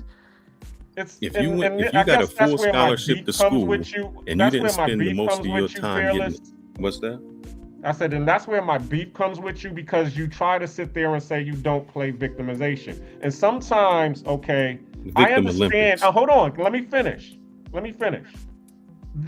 Because sometimes everybody is coming up from some place, okay?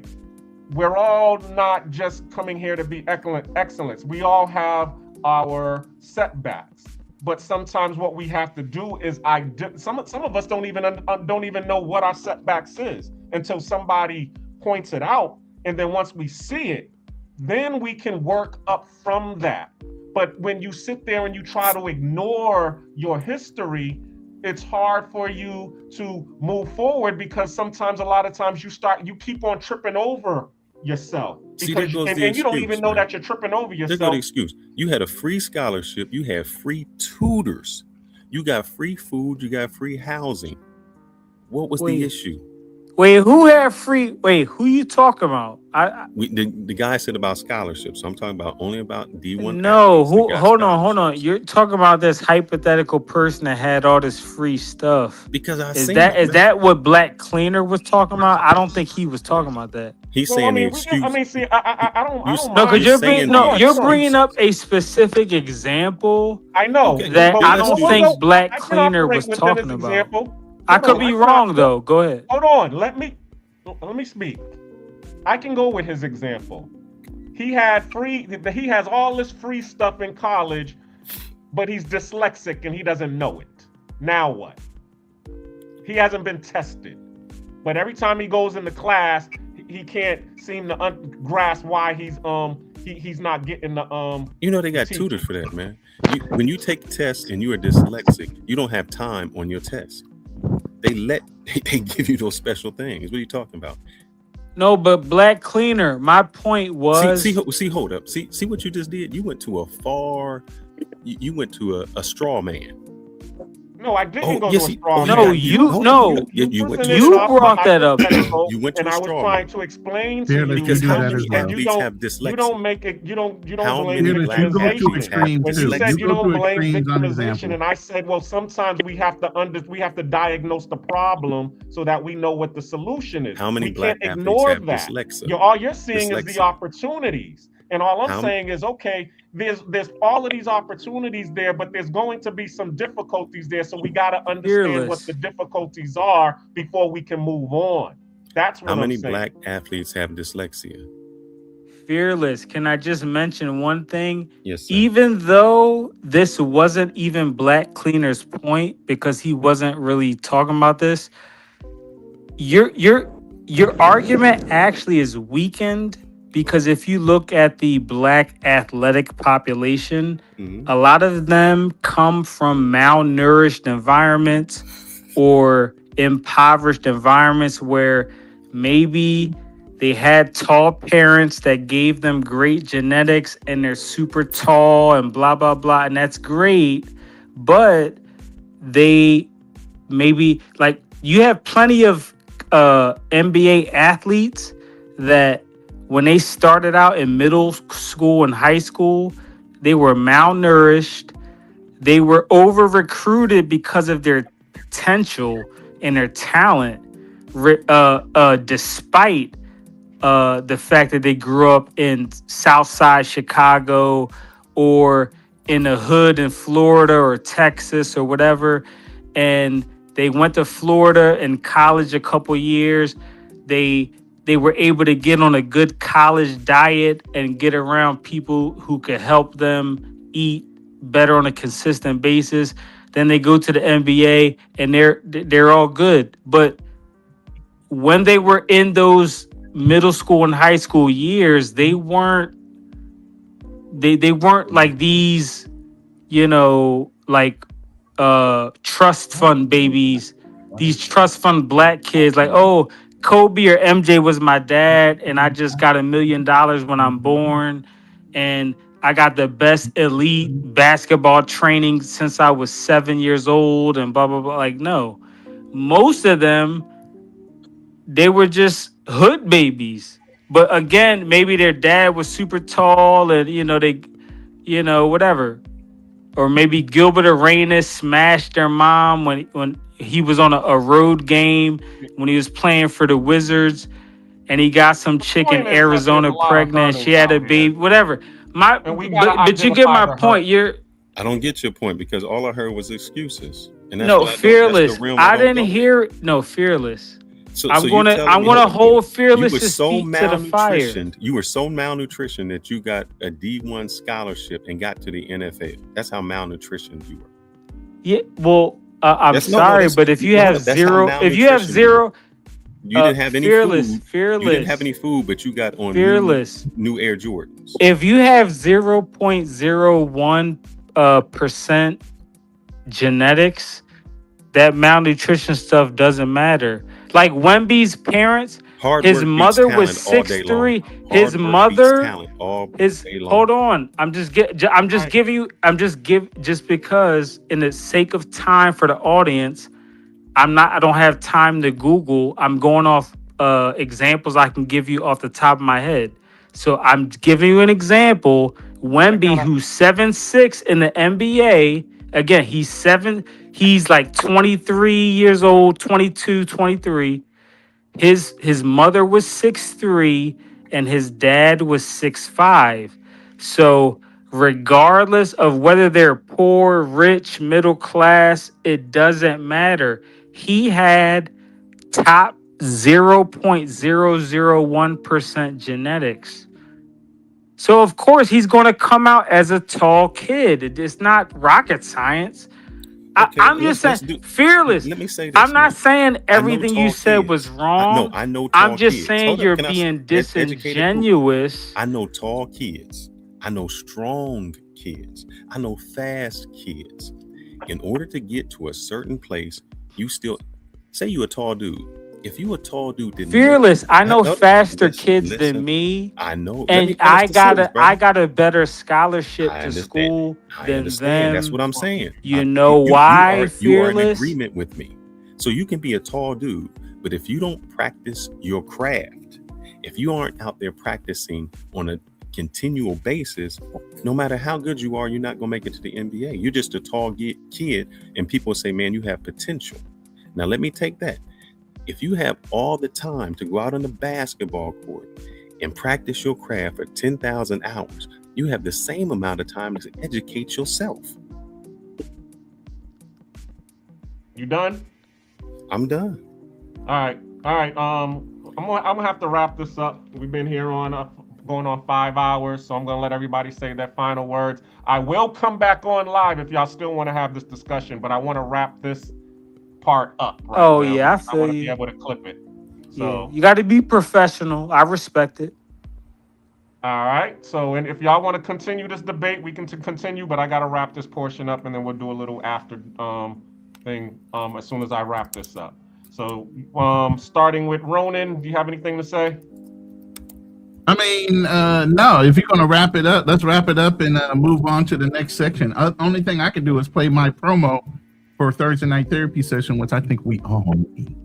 We have all been traumatized. Right. Go ahead. You want to send it to me? No, go ahead and let somebody else close down. I'm not going to play it. Go ahead. You're good. All right. We'll play it on the other one, on your therapy one. I mean, on your game. I appreciate you. I'm coming up on the panel. Fearless. I'm a person that believes that you can instead of saying you can't. I don't deal with the people who say they can't. I don't surround myself with them because in my process, you got two thought processes. One goes in positive and one goes in negative. If you dwell on what you don't have, that's what you will be. I was always told, if you believe you can do it, the person who believes they can do it is just as powerful as the person who doesn't believe they can do it. That same guy y'all talking about, he believed he can get to the NFL, or NBA, they practice every day. But when those dreams get diminished, they never have anything to fall back on. So I always say, make sure that if you can spend as much time on your YouTube looking at videos, why don't you look at videos that help you improve yourself? If you can do TikTok, why don't you look and see how I can make a TikTok app? Because you're spending the same amount of time. So why don't you spend the same amount of time improving yourself? That's it. Educated Pookie.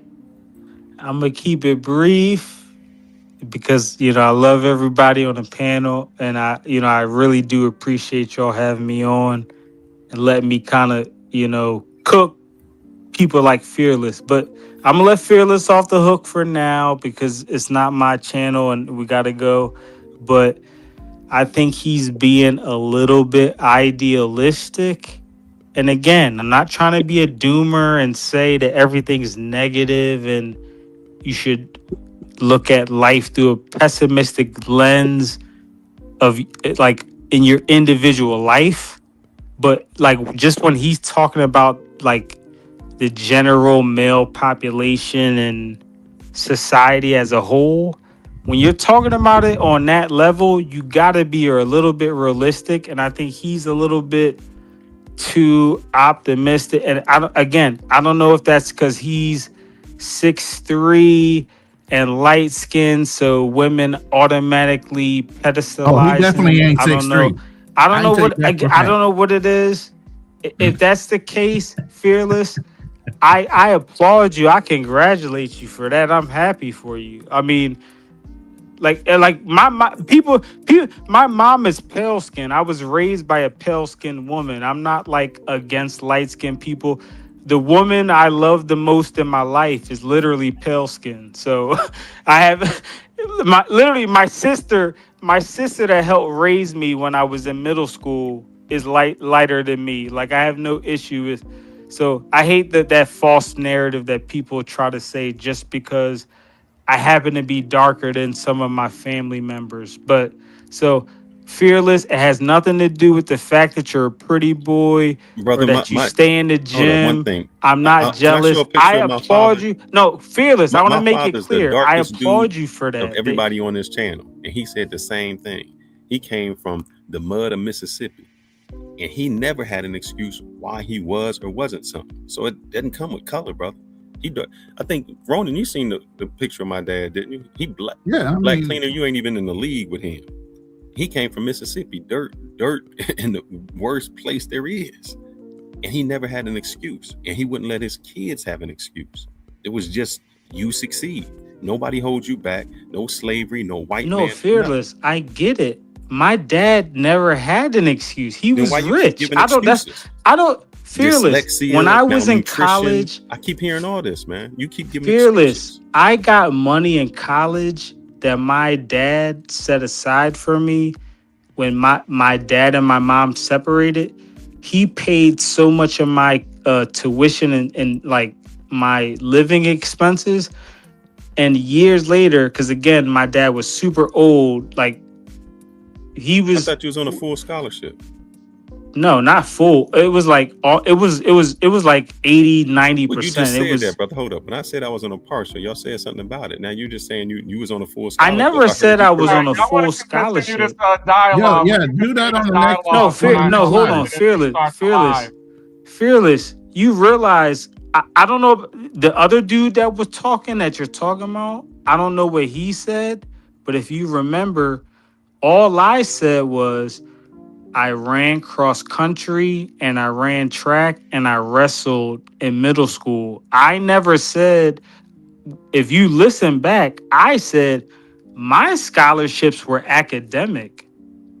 I just did sports in high school just to make my resume look better. I was again, the only thing I could have played sports in college in was cross country, and I didn't want to do that. I made I had a good scholarship because of my test scores, and I was cool with that. And again, my dad paid that little 20% that wasn't paid for, whatever.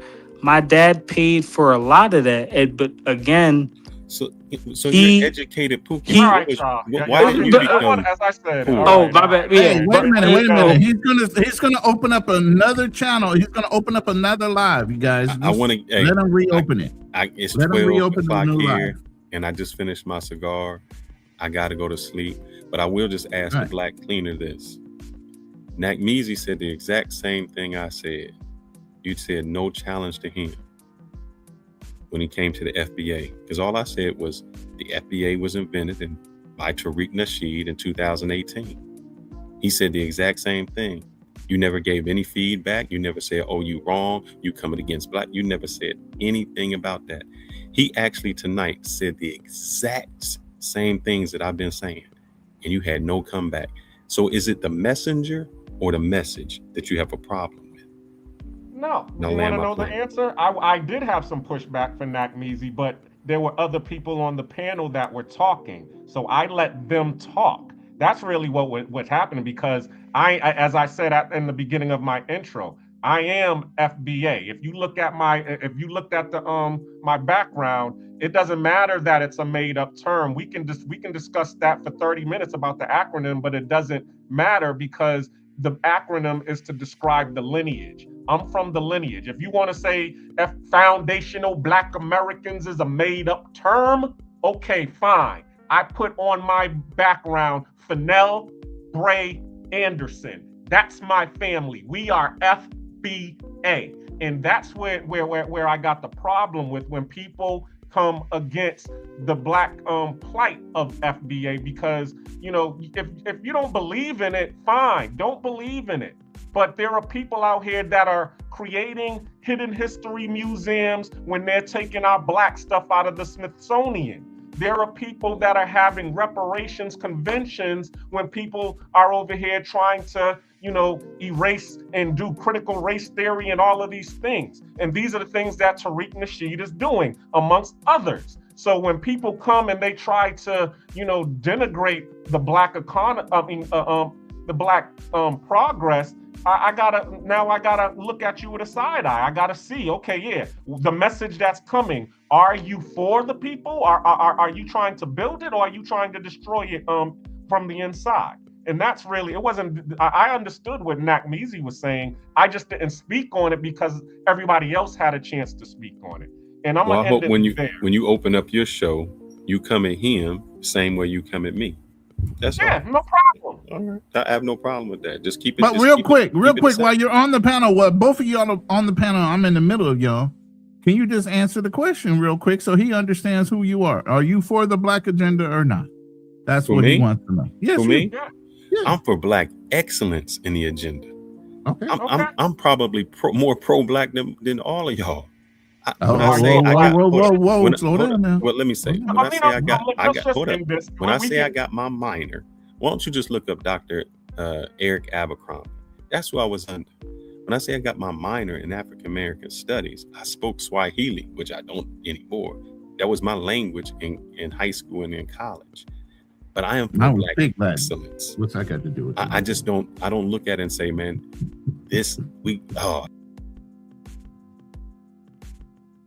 Understood.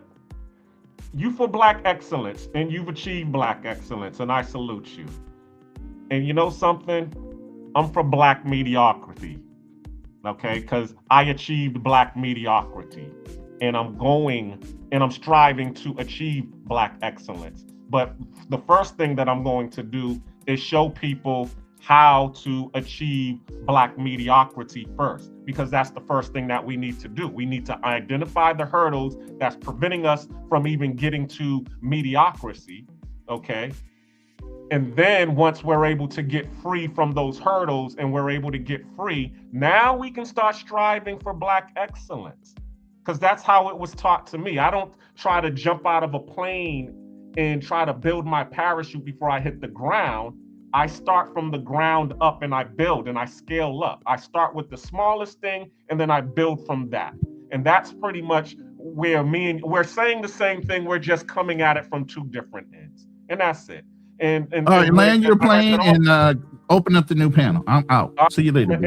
I thank you all. Peace and blessings. And the final thing I'm going to say on this panel is, to the travel space, okay, if you out here traveling, okay, please keep in mind that the first impression of a black person might be the one that they're looking might be the one that they're looking at, which is you. So if you are the representative of black people, foundational black Americans, African Americans, and you're out here traveling the world, please be a good ambassador, because we do not want a negative stain on we have enough negative stains on our name. So, and I'll end it there. I appreciate everybody that was in the chat watching. I appreciate all that was in the King, we're about to do another panel, so you can drop down. I'm about to end this live. I appreciate you coming up. If you want to, continue with the second live, we'll do that. But I'm about to end this, and I will talk to you all on the next live. Peace. Yeah. Some journeys ain't loud. They just steady, they just real. Nature's Odyssey. Yeah. Still standing. I walked through fire, didn't fold and break. Lost some love, but I still got faith. From the silence, I rebuilt my name. Nate's Odyssey, still in the game. I done seen the highs and the lows unfold. Heart stay warm when the world went cold. Every scar got a story told. Nate's Odyssey, solid gold. Yeah. Back when the road felt heavy on my chest. Suitcase full of dreams, pain in my steps. Left everything behind just to breathe again. Sometimes freedom don't come with friends. Late nights thinking where the time went. Love got distant, heart got bent. But I ain't crumbled, I just adjusted. Real men rebuild what's disrupted. Panama breeze with a silent mind. Tryna leave the past behind. But growth don't come if you stay the same. Sometimes you gotta walk through rain. I walked through fire, didn't fold, didn't break. Lost some love, but I still got faith. From the silence, I rebuilt my name. Nate's Odyssey, still there in the game. I walked through fire, didn't fold, didn't break. Lost some love, but I still got faith. From the silence, I rebuilt my name. Nate's Odyssey. Ain't no shortcuts in this life I live. Every lesson cost some, had to give. Trust broken, ego tested. Still I rise, still I'm blessed still. They say why you move so calm. Storms don't shake us steady. I done learned what peace really costs. You don't win unless you lost. This ain't flashy, this ain't hype. This grown man, purpose tight. Every episode, every mile. Still got vision, yeah, still got style, yeah. This ain't just travel, it's transformation. This ain't just silence, it's elevation. Yeah. Nate's Odyssey.